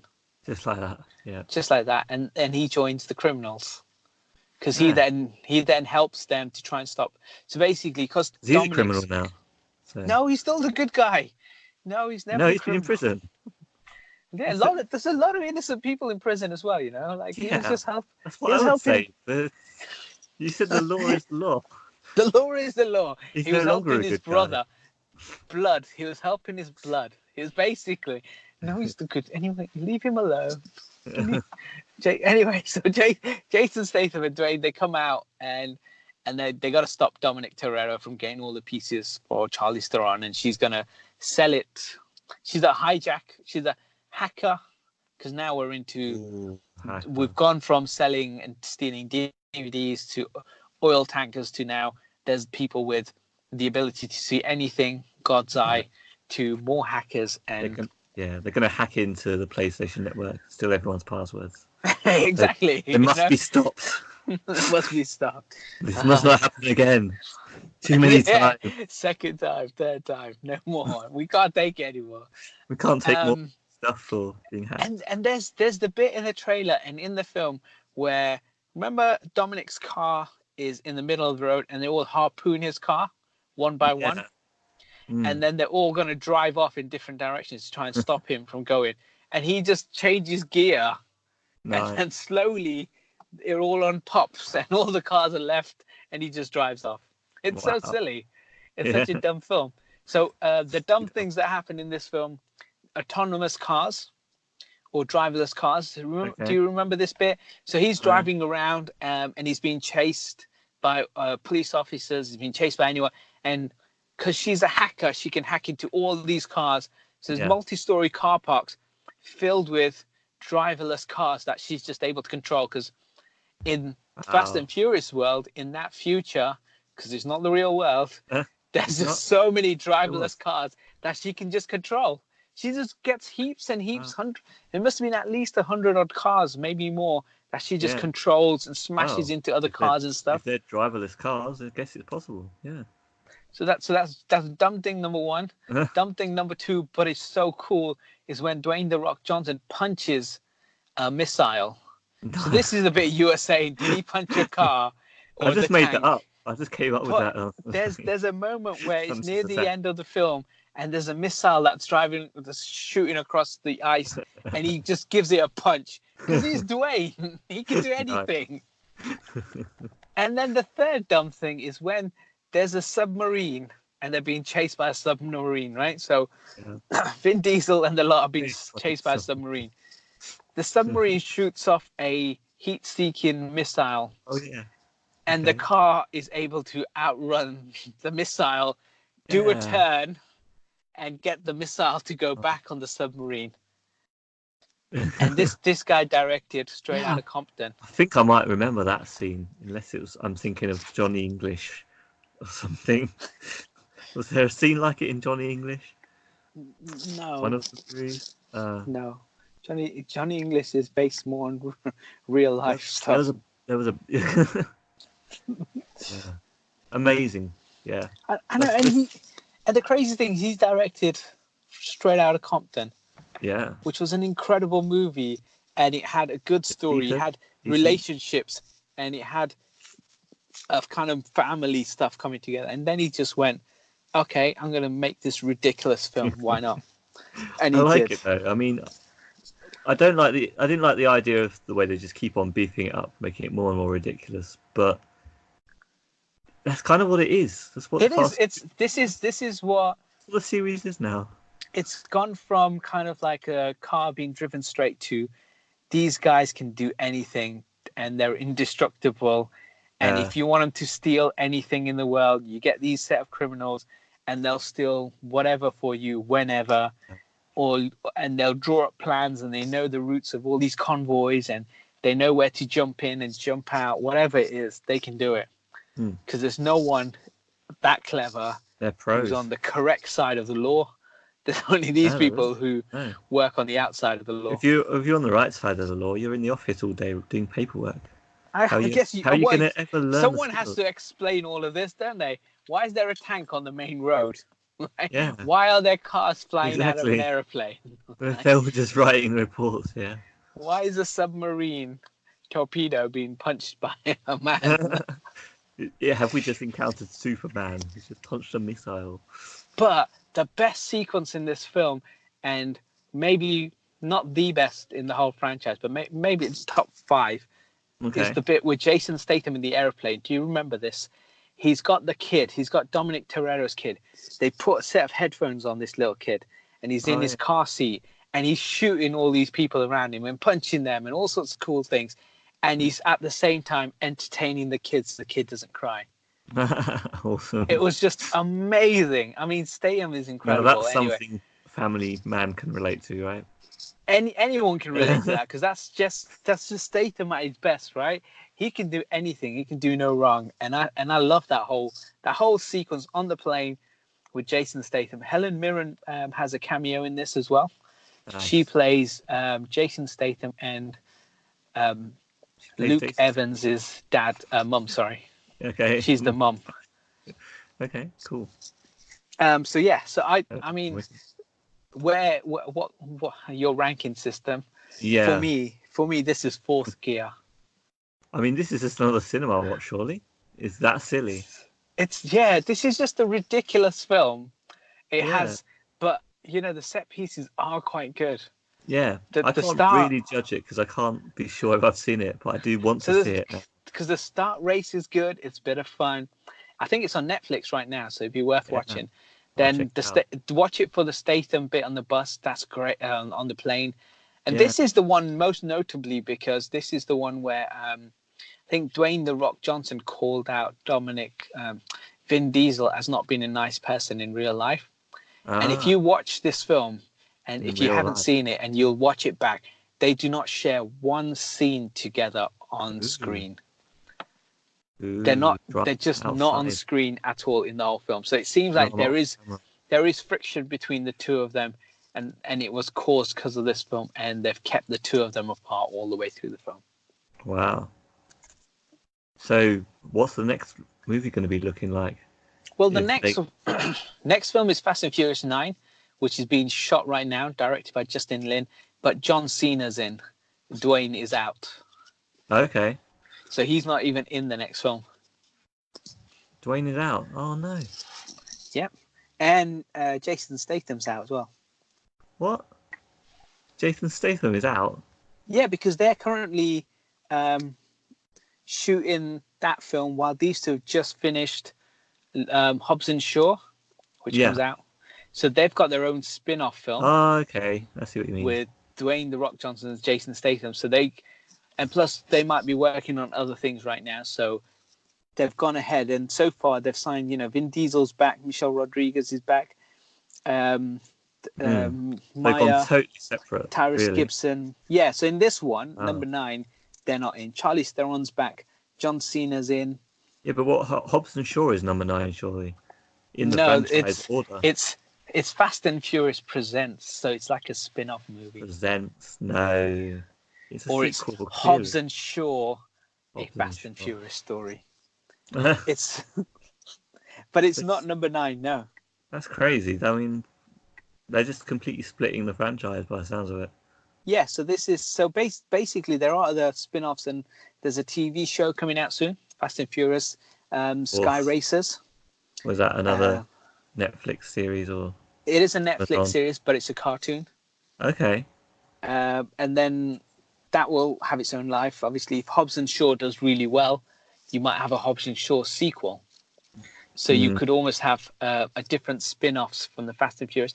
There's also a female-centered or lead Fast and Furious film being considered. So maybe Michelle Rodriguez will lead a female team of criminals to do a Fast and Furious film. Cool. So you'll have number 9. Number 10 will end the main franchise. That's the last film. That's and then you might have spin-offs. Yeah. Number 10 is supposed to be the last one. Will 10 be the female-led one, or will that be No, as in the last of the main, for the main franchise, for the main characters. End of Vin Diesel. End of Diesel, and then other spin-offs and stuff could happen. So maybe Ludacris gets his own film with Tyrese Gibson. Who knows? Yeah, it would be interesting to see what they do, how they handle that, because splitting everything off is not necessarily the best way to go. But maybe they're going to plan a universe next. Yeah, they could do. Well, that's why they've built a spin-off film to see if that goes well. Then they could maybe see with Fast and Furious. Why not have Fast and Furious and Transformers crossover film? Yeah, Vin Diesel could drive Optimus Prime, and then Jason Statham could drive Bumblebee. There's so many different things they could be doing together, and they could fight Megatron together. Because Jason Statham, Dwayne The Rock Johnson, they're like robots anyway, and so is Vin Diesel. Well, They all think they are. They could definitely improve the Transformers films. Exactly. There's cars in that film. They go to space. They could be on planet Earth, but they could call in the Fast and Furious boys and women. Boys and women. I don't know. I mean, I was expecting the next thing for them to steal would be a planet or maybe the moon. So why not? If they need Transformers for that. Yeah, they could do Cybertron. Why don't they steal Cybertron? Or in the very last Transformers film, we find out planet Earth is Unicron. So maybe they have to take out Unicron from planet Earth. So they have to drive to the center of the universe. Wow. So into the core, into the magma, and to drive out Unicron. Yeah, not sure about this. So maybe not going inwards, but you're saying go out of space. So whatever maybe. 9 is, I don't know where you take 9 because you've done all the ridiculous things so far. But number 10, they should go to space. So what? Yeah, be a good way to end the Fast and Furious in Mars. Yeah, I mean, just have it at the end. They just go off into space, and then you have the spin-offs. Yeah. Maybe what they could do is they could get to Mars, colonize Mars. Put some dirt tracks and race tracks and everything. Yeah. Find the water source. Find the water source down there. Build their house next to it, and then charge people money for water. So that's all the criminals wanted to do from the start, didn't they? They just want to steal from people. This way they can give back to the rich. Legit. You can do that legit. I know but you had to steal the water in the first place. Someone had to. Yeah. Well, they let someone else sell the water, and then they'll steal from them and say, well, they were bad guys. Yeah, so we can steal from them. Yeah, so it's fine. So for me, I think that is a fourth gear. Yeah. Number 8. It is fun though. It is ridiculously fun film. Excellent. I'm not sure if I've seen it. I may well have seen it once I start watching it, but still, 4 stars. Let's see it. Okay, so we always like to. Well, we say we always like to, but I like to play a game, and you like to play a game on this, right? Okay. So on this franchise, we're going to play similar to what we did when we played the Disney one. You're going to tell me if you think it's fresh or rotten. Yeah. Hit or miss. So so I'll give you the title. I'll tell you how much it cost and how much it made worldwide, just to see if that will kind of sway you either way. Fresh, rotten, fresh.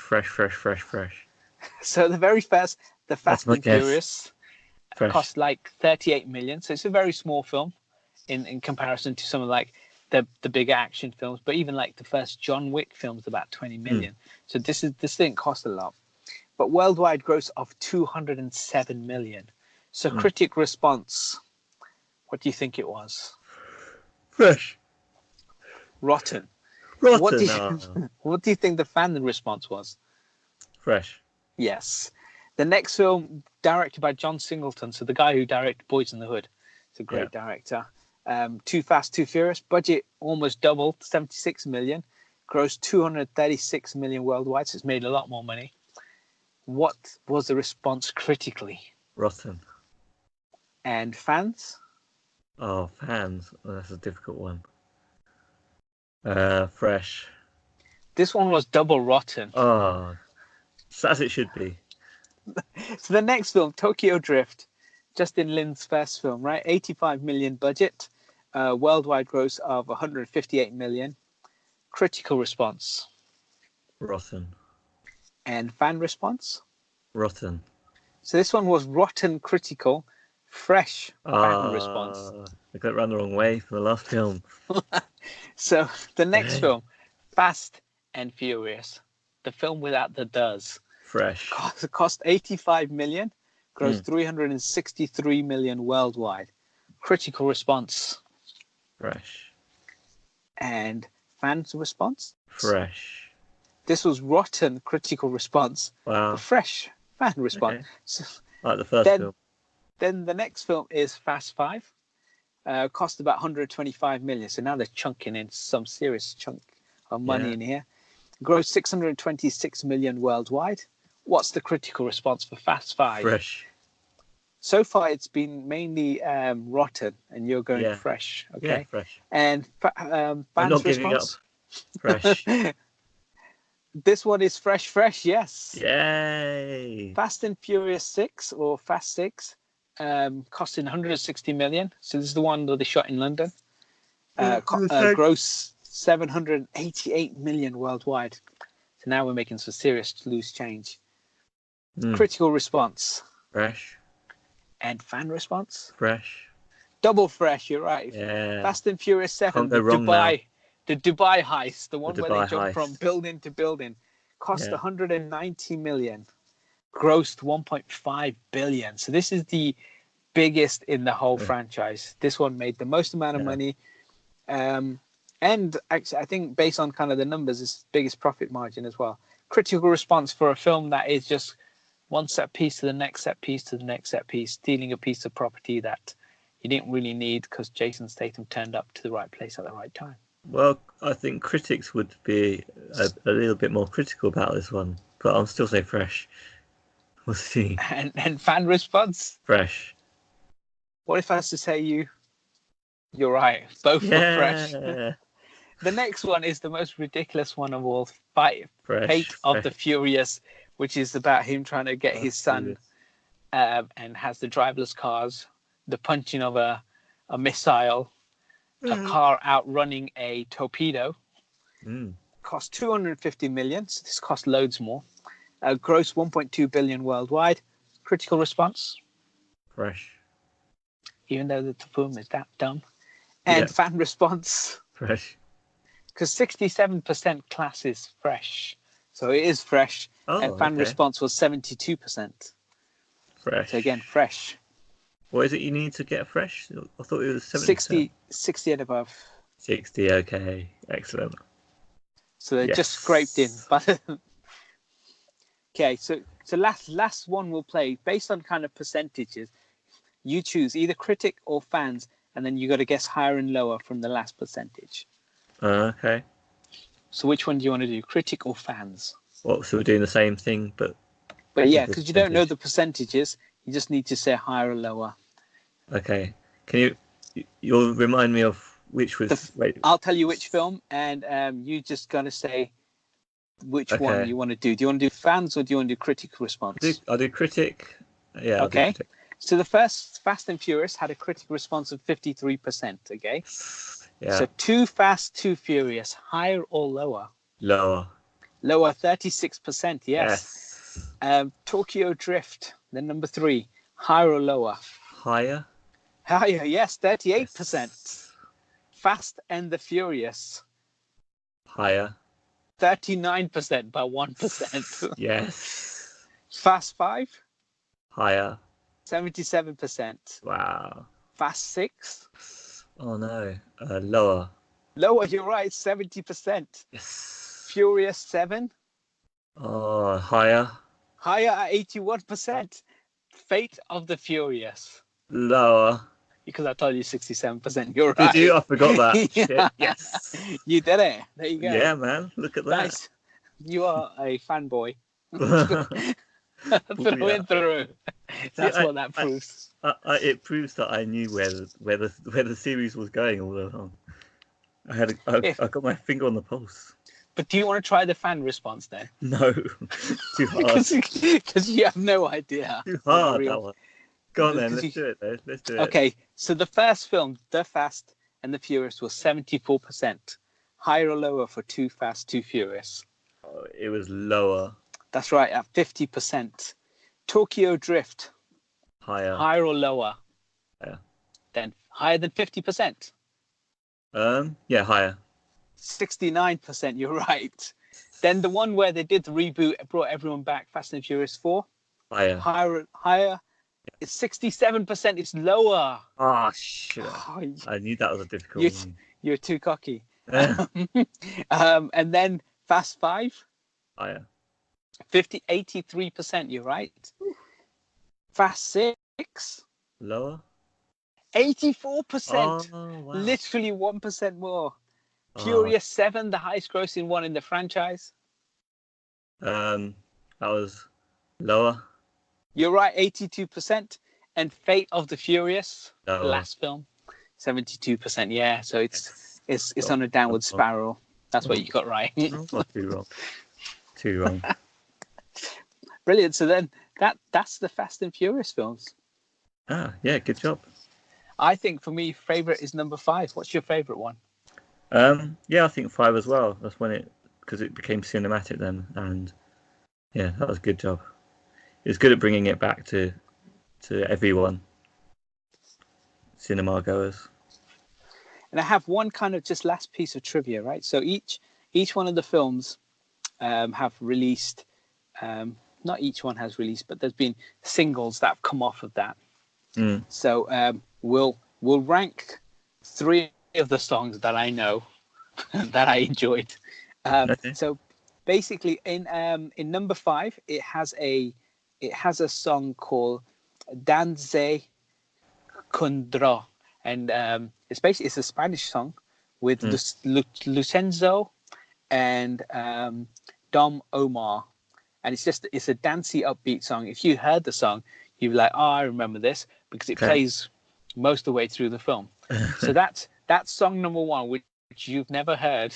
Yeah. But featured on number 5. The second one that I know and I love from the franchise is called "We Own It," which is 2 Chainz featuring Wiz Khalifa. It features in number 6. Okay. And then the last one is "See You Again," which is the Wiz Khalifa and Charlie Puth song. The one which 7. features at the very end of 7. That's right. Yeah. The crying one. Yeah. So if you were to rank song for number 5, number 6, number 7, where would you rank those songs? Well, they all feature at the end of the films. Yeah. So at the end of each one of those films, they come up. So one's a dance track, one's a pure out and out hip hop track. The other one is R&B and hip hop track. So 5, 6, 7. I would go for 7 first, and then 5, and then 6. Yeah, I'd have to agree. I think I would do the order the other way around. You agree? I was going the actual for predicting "See You Again." Yeah. So "See You Again" was a huge song. That was a big song. Everyone was singing that. The hit, yeah. That was a massive song. I just think it's more the chorus and not the verses. So the actual lyrical verse, which pulls the song together, isn't as good as the chorus for "See You Again."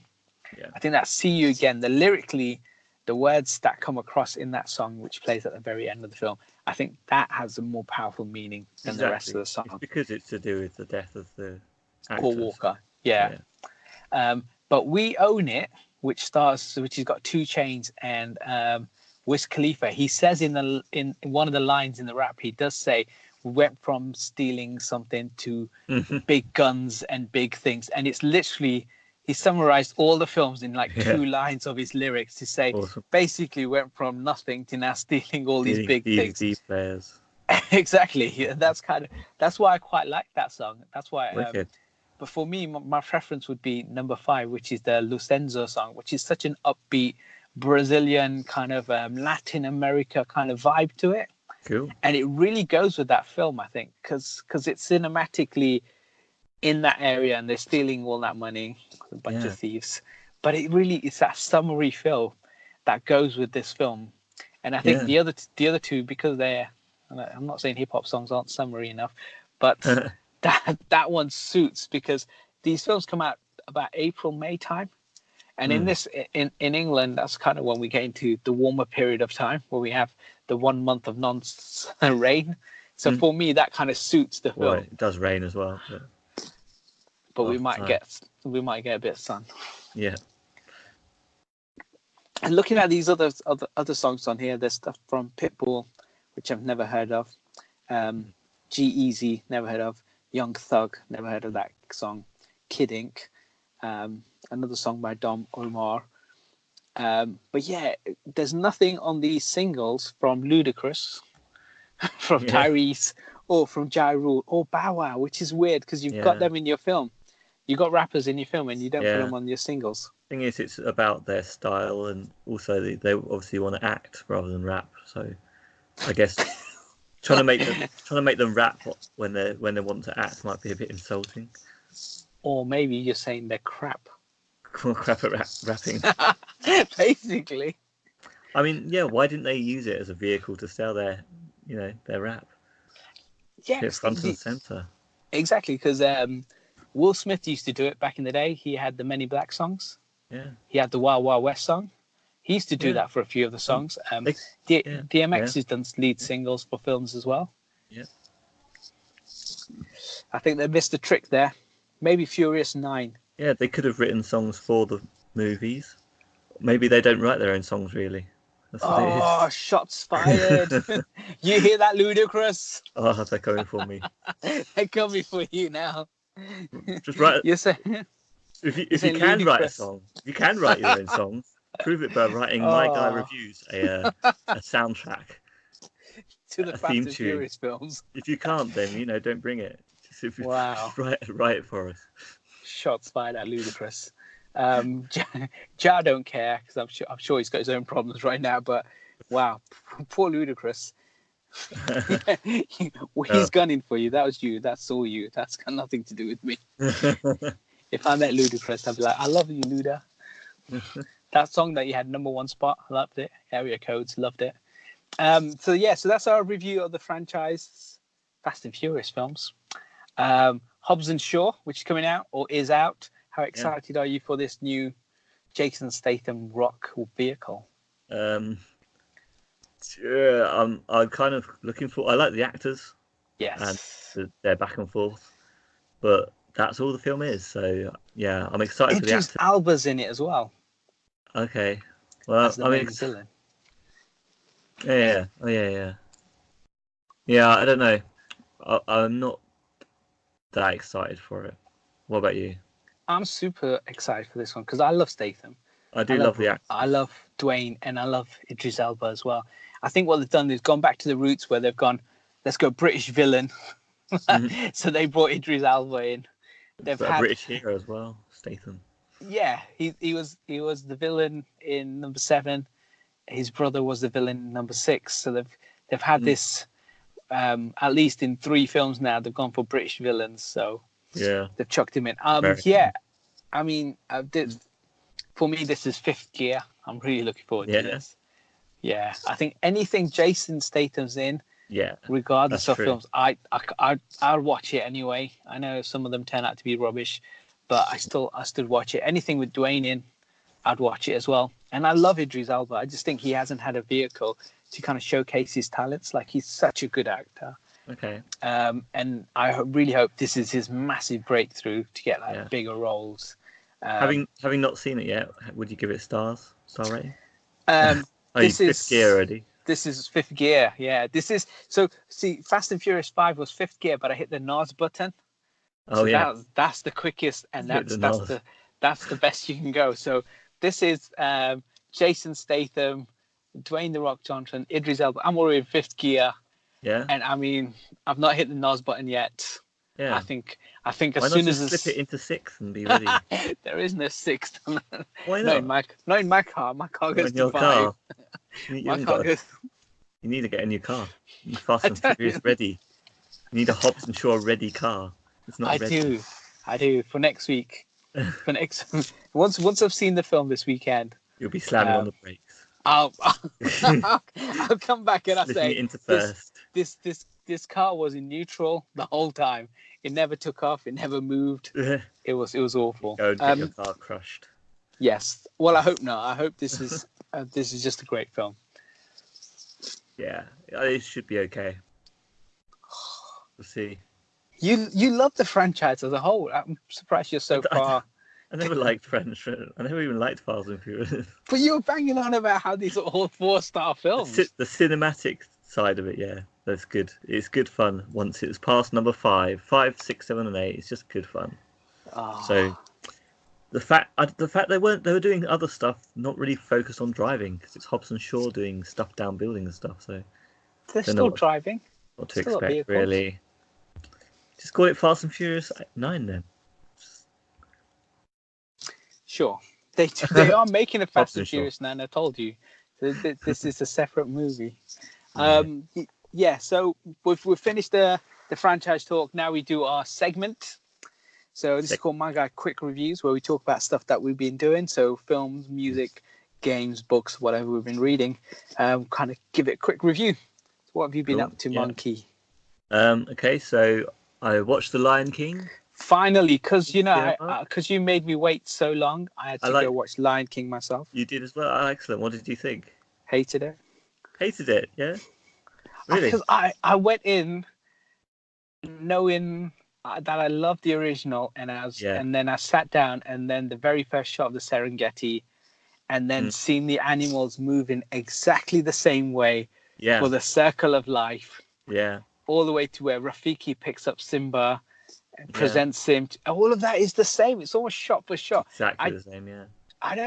There's a few bits that are shot differently. The hyenas are slightly different. There's the hyena who's got no space and no boundaries. The Tumba and Timon, the jokes are pretty much the same. The bit when he goes to the watering hole is slightly different in the cartoon to this, but it's the same. Like the gags that I've seen in the original cartoon were there in this as well. Beyonce literally has maybe 10, 20 lines at the most in the whole film. And her name's slapped bang in the middle of the whole thing. She's not really in the film that much. Childish Gambino, Donald Glover, when he sings Hakuna Matata, and he sings it a little bit longer than he should, it's just because he's a great singer. I didn't like it. There's points where their feet go into the ground, and you can tell it's CGI on CGI because the grass didn't move the way the water felt. You know, when they did Can't Wait to Be King, and someone splashes him with water, the water feels heavy. I don't know why. It just felt when they push the water, water should flow off you and it should be different. But it just felt when that one scene, it felt a bit heavy. I don't know. It looks incredible. It looks much better than Jungle Book. It's bright. It's more vibrant. Well, that's what I'd say for it. I have a positive vibe on it. Really, it's even though it is shot for shot.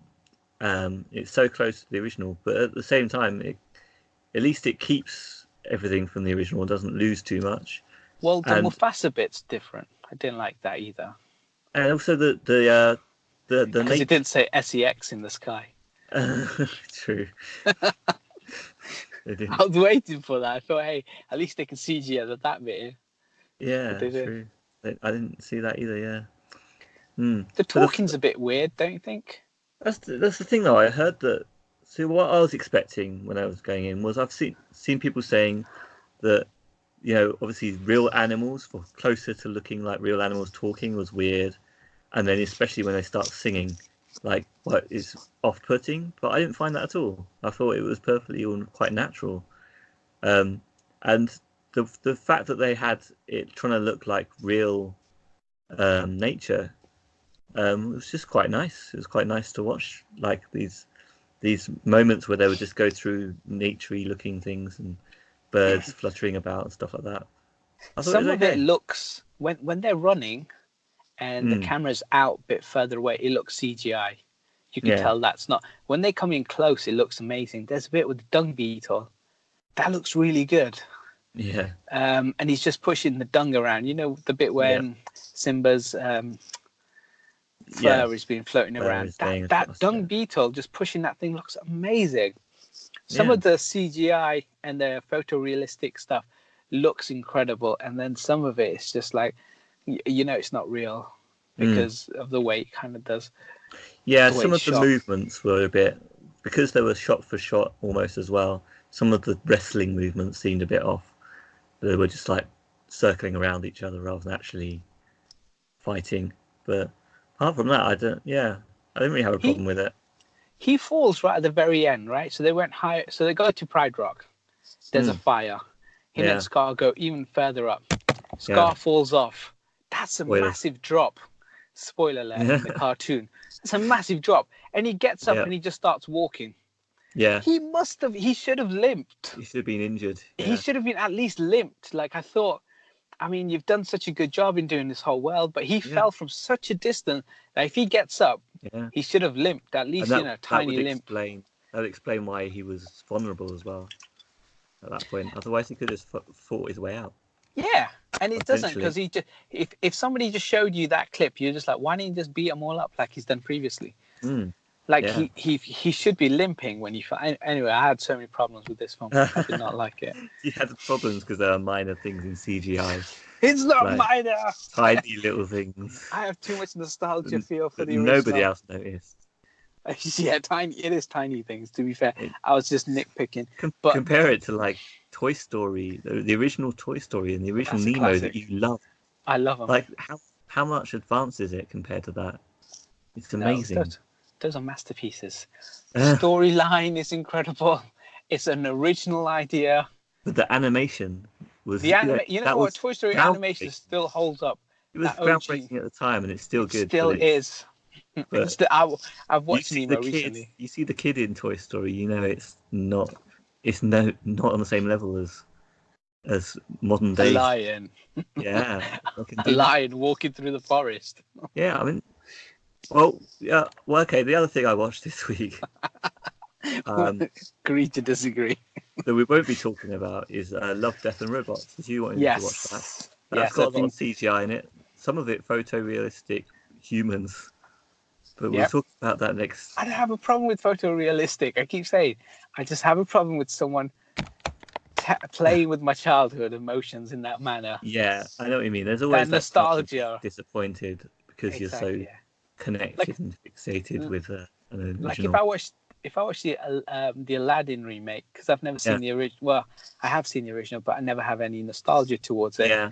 I'm sure I could sit there and just enjoy it and ignore the flaws. Yeah. My problem here is I love the original too much. Yeah, I can't distance myself away from the original Lion King. I also didn't like when they again another nitpicky when they're singing "Can You Feel Love Tonight." It should be Elton John singing that, not Childish Gambino and Beyonce. I know you guys got amazing voices, but it should be Elton John. Yeah, I know what you mean. Yeah, the original music for that was good. Yeah. Anyway, so you've watched Love, Death, which we'll talk about next week. Yeah, we can say at least that it's varied in its styles, and it's made animation to pretty much all of it. Most of it is animation made for adults. Yes, so, definitely for adults. Yeah, that's all we'll say to it, because we're going to talk about it episode to episode next week. Next week, yeah. Yeah. Other programs I watched, films. The rest has all been nostalgic, really. I rewatched Django Unchained and The Hateful Eight. Yes, and you paused it when you saw Jamie Foxx. Yes, of course. Yes. That's always. Yeah. I mean, my DVDs were worn out in the middle where that happens. Watching them back now, because it's been a while, do they feel longer than you originally remember them? Because I think the first time you watch a film, I remember watching Titanic and the 3 hours whizzed by. But then the next time, I could feel myself looking at my watch, even if it's once or twice, but I feel like it's longer. In some ways. One thing I noticed with Django Unchained was how different I viewed Django, because Django was like the hero. He was obviously the hero throughout, and you see him kicking ass. Yes. But then, the reality when you rewatch it from the beginning is that he's quite simple and uneducated at the beginning, which I didn't really notice before. And then he builds on that. Whereas I had this image of him always as the revenge ass guy. But actually, it's a little bit slower than that. Yeah, because when they catch the first guy in the bar, he's way out of his depth. No idea what's going on, does he? Yeah. Yeah. Oh, for me, when I watched it the first time, I was the one in the seat, the roller coaster seat, being surprised. Oh, okay, So I I'm with you. guess I didn't notice how surprised he was, maybe. And the other thing, Hateful Eight, is obviously Yes. you know what's happening now. Is always a disappointment in that sense because the whole film is about The third act. who's going to be the person. You know there's going to be one traitor at least, and you're Yep. always wondering who's right from the beginning. But once you know which people are not those people, it becomes a lot slower. Yeah, like you say, slower, and it's like, oh, well, I know what's going to happen. So you're no longer on the edge of your seat, even though the music is still absolutely high, tense. So you know you're supposed to feel tense, but it's no longer tricking you because you know what's happening. Yeah. So might be worth a rewatch. Yeah, it's definitely worth watching. They're definitely on Netflix, aren't they? So they're worth watching again. Because you'll always see them in different angles. So yeah, definitely. Other things I've been redoing. I've been, as you know, I lent my PS3, got it back. Someone was playing GTA 5 on it. I lent it out. So I've been playing GTA 5 on PS3. You own it on PS4. Why? I've got it on PS4, but I've been playing it on PS3. It looks slightly worse, obviously, because it's PS3, but it's the height of the PS3, so it looks so good still. And I've been playing online, and the fact it's kind of nice going back because they don't have all the updates that PS4 has. So you have the basic original online experience without stunt races so much and all the exploding stuff that all the new diamond casino stuff and all that expensive stuff. So it's nice actually just to go back and play where there's still a huge amount of people playing the game on PS3 online. So you just get to. It means that my outrun race, which is a basic race around the entire map, and with a few surprises and extra stuff, is appreciated there as well, which is nice because on PS4 everyone's expecting stunt races in the sky where people have put down entire tracks that go in loops and stuff, whereas back there it's just back to racing on an actual road. So that's pretty cool. Other thing I've been playing is Dragon's Crown, which is on PS3, PS4, and PS Vita. Wow. That started on PS3, so I've been playing that again because I haven't wanted to pay. It's way too expensive on PS4 and Vita, so I've been playing that. And that Dragon's Crown is, I don't know if I've talked about it before. It's like Golden Axe sort of thing, but just looks gorgeous. It's all hand drawn and just really really nice. Yeah, I'll have to do a review of it sometime, more thorough. Yeah, definitely. Sounds quite good. Yeah, apart from that, I've been looking through the PSN deals.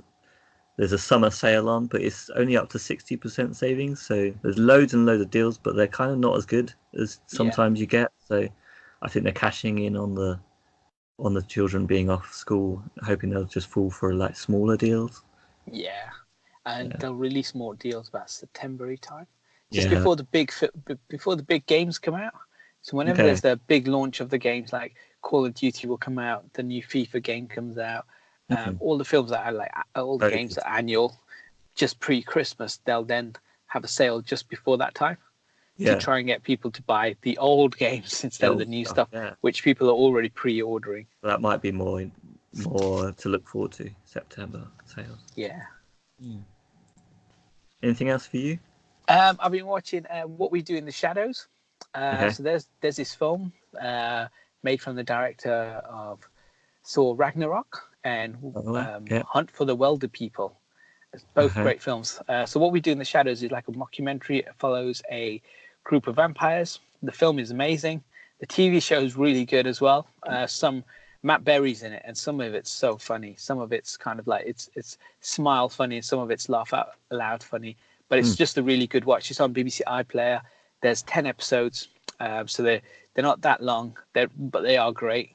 And also, I've started watching The Boys, the new Amazon Prime superhero TV show. Yeah.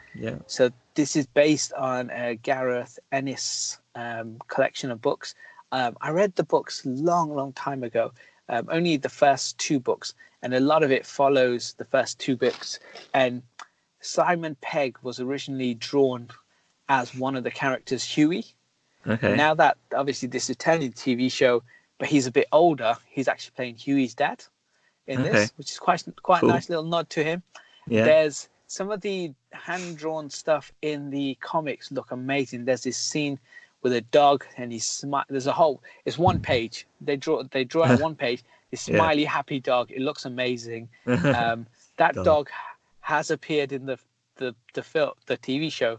Yeah. But not that picture. And then there's a bit in the comics that always used to stick up my head, which is a bit where Simon Pegg. It may come up in the show, so I don't want to spoil it. Simon Pegg opens the door when Butcher comes to see him, and something's happened to him. But it's so funny when I first read it, so I don't know if that's still going to happen in the show. It's basically the boys are a organization who kind of do not like the superhero movement, and they are out to take down the superheroes and to prove that they're a bunch of frauds and that they cause more harm than good. Okay, so the anti-Kick-Ass. Yes. Awesome. And it's really and you know what, for a TV show it looks amazing. So if you watch The Tick, which is also on Amazon Prime, it looks amazing. Tick is really fun, really good. Okay. It's on Prime, is it? Okay. And it's on Prime as well. And this is on Prime. And this, you could tell they spent a lot of money. Some of the action sequences are actually really good. There's a bit at the start where this car smashes into a superhero or armored truck, I think it is, but it looks incredible. Yeah, there's so many great cinematic bits in it as well. Well worth a watch. Sounds good. And I watched Night School starring Kevin Hart, directed by Michael D. Lee, I think it is. He's the guy who directed Girls Trip, if you ever watched that film, which had Queen Latifah, Jordan Pinkett Smith, and Tiffany. I can't remember her name, but it was a really, really funny film. That one's such a good film. This one's got Kevin Hart, and it's got some other people, but it's nowhere near as good. It's got Fat Joe, the rapper, in it. Yeah, it's nowhere near as good. There's so many bits where so many jokes just fall flat, I think. And it's disappointing because he had such a good comedy before that. He's also made like The Best Man's Wedding. He's made some other stuff as well, but this one just fell flat for me. Very disappointed. But I still stuck with it till the end. You're invested in it. I know. I'm pot committed. I'm about. And you can't judge it till you've seen the whole thing. Exactly. You can't stop a film halfway through and say, you know what, that film was rubbish, because sometimes a twist in a film at the very end could save the entire film. I can pick up as well. It's like halfway through.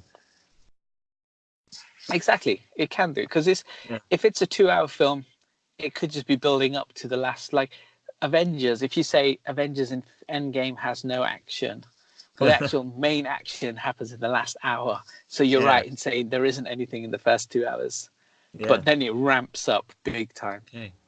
Yeah, so I'm going to change my story for my Endgame. I'm going to say I walked out after 2 hours. No action. No action. That's your review. There's no action. No action in this movie. Depressing. It was depressing. No, it's a great movie. Depressing. And also, I've just been watching bits and pieces about kind of like with Endgame coming out on DVD. They've just been releasing snippets about why Scarlet Witch didn't have a funeral at the end of the film. And there's been loads of bloopers that have been coming out. Chris Hemsworth is super funny anyway. Lots of bits with him. There's also explanations on certain things about at the very start of the film why they said that Thanos intentionally wanted to die. Spoiler alert. But also there's all sorts of other bits in there as well that they've been talking about kind of now that the film's out and it's coming on DVD. All sorts of bits as to why they did it in a certain way. So it's quite cool. Yeah, it's a big film, so that sounds interesting. There must be a lot of stuff to talk about. Yeah, there's loads. I mean, it's 3 hour plus film, right? So there's loads, 10 years or 11 years of build up for this one thing. 3 hour plus film, but it's more like 10-hour film condensed into 3 hours. There's so much to get through. That's it. I've not really played any PlayStation this week. So next segment, my guy previews. What are you going to be up to next week? I have no idea really. What movies are coming out? So I'm going to watch Hobbs and Shaw. Oh yeah, even though you shitted all over that film. I might see that. I was I might see it. Yeah. I think that's the big one. I think next week is Quentin Tarantino's. Yeah, exactly. So we've got still a week. 14th of August is what I'm waiting for. Yes. Yeah. We're still a week out. Week or so. So yeah, so next week for me it's Hobbs and Shaw. Finish The Boys, which would be good. Also, August time in Sky Movies, for anyone with Sky Movies, 2 big films coming out.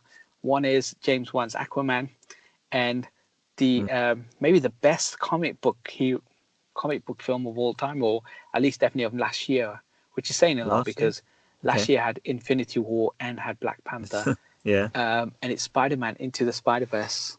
Oh yeah, Into the Spider-Verse. I need to see that.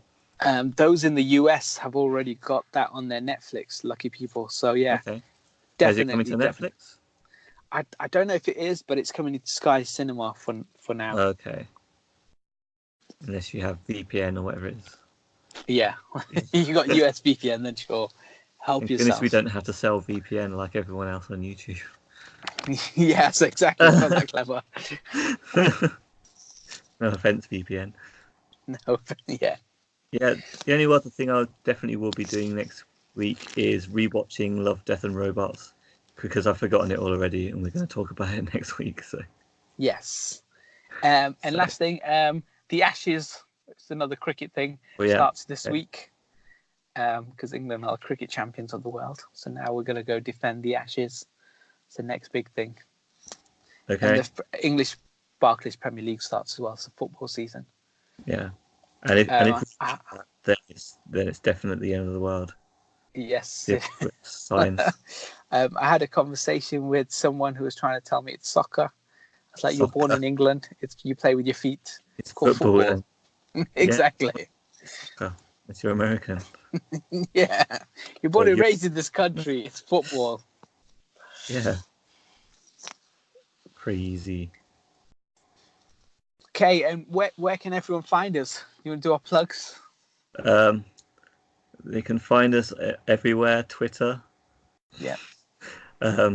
What's that other one with the pictures? Instagram. Instagram. Yep. Obviously, the service that you're using right now, you're listening to us. That's right. So, give us 5 stars if you think it's 5-star material. Yes, on your iTunes. Email us. You can, yes. All the links will be below. You've done such a good job. Oh, yes, below. You know how it is. It's all down there. It's all down there. So basically, however you get your podcast, review it, give it 5 stars, and then give us some positive critique and tell us why it's so bad. As for contact, you can contact us on myguyReviews@gmail.com. We've got Twitter handle myguys_reviews. We've also got Instagram account myguyReviews, and as you said, all the links will be below. Yeah, on your I'll remember that next time you ask me. I'll ask you every week. The links will be below. Brilliant. Thanks, guys. Thanks for listening. Thanks for joining us. Bye.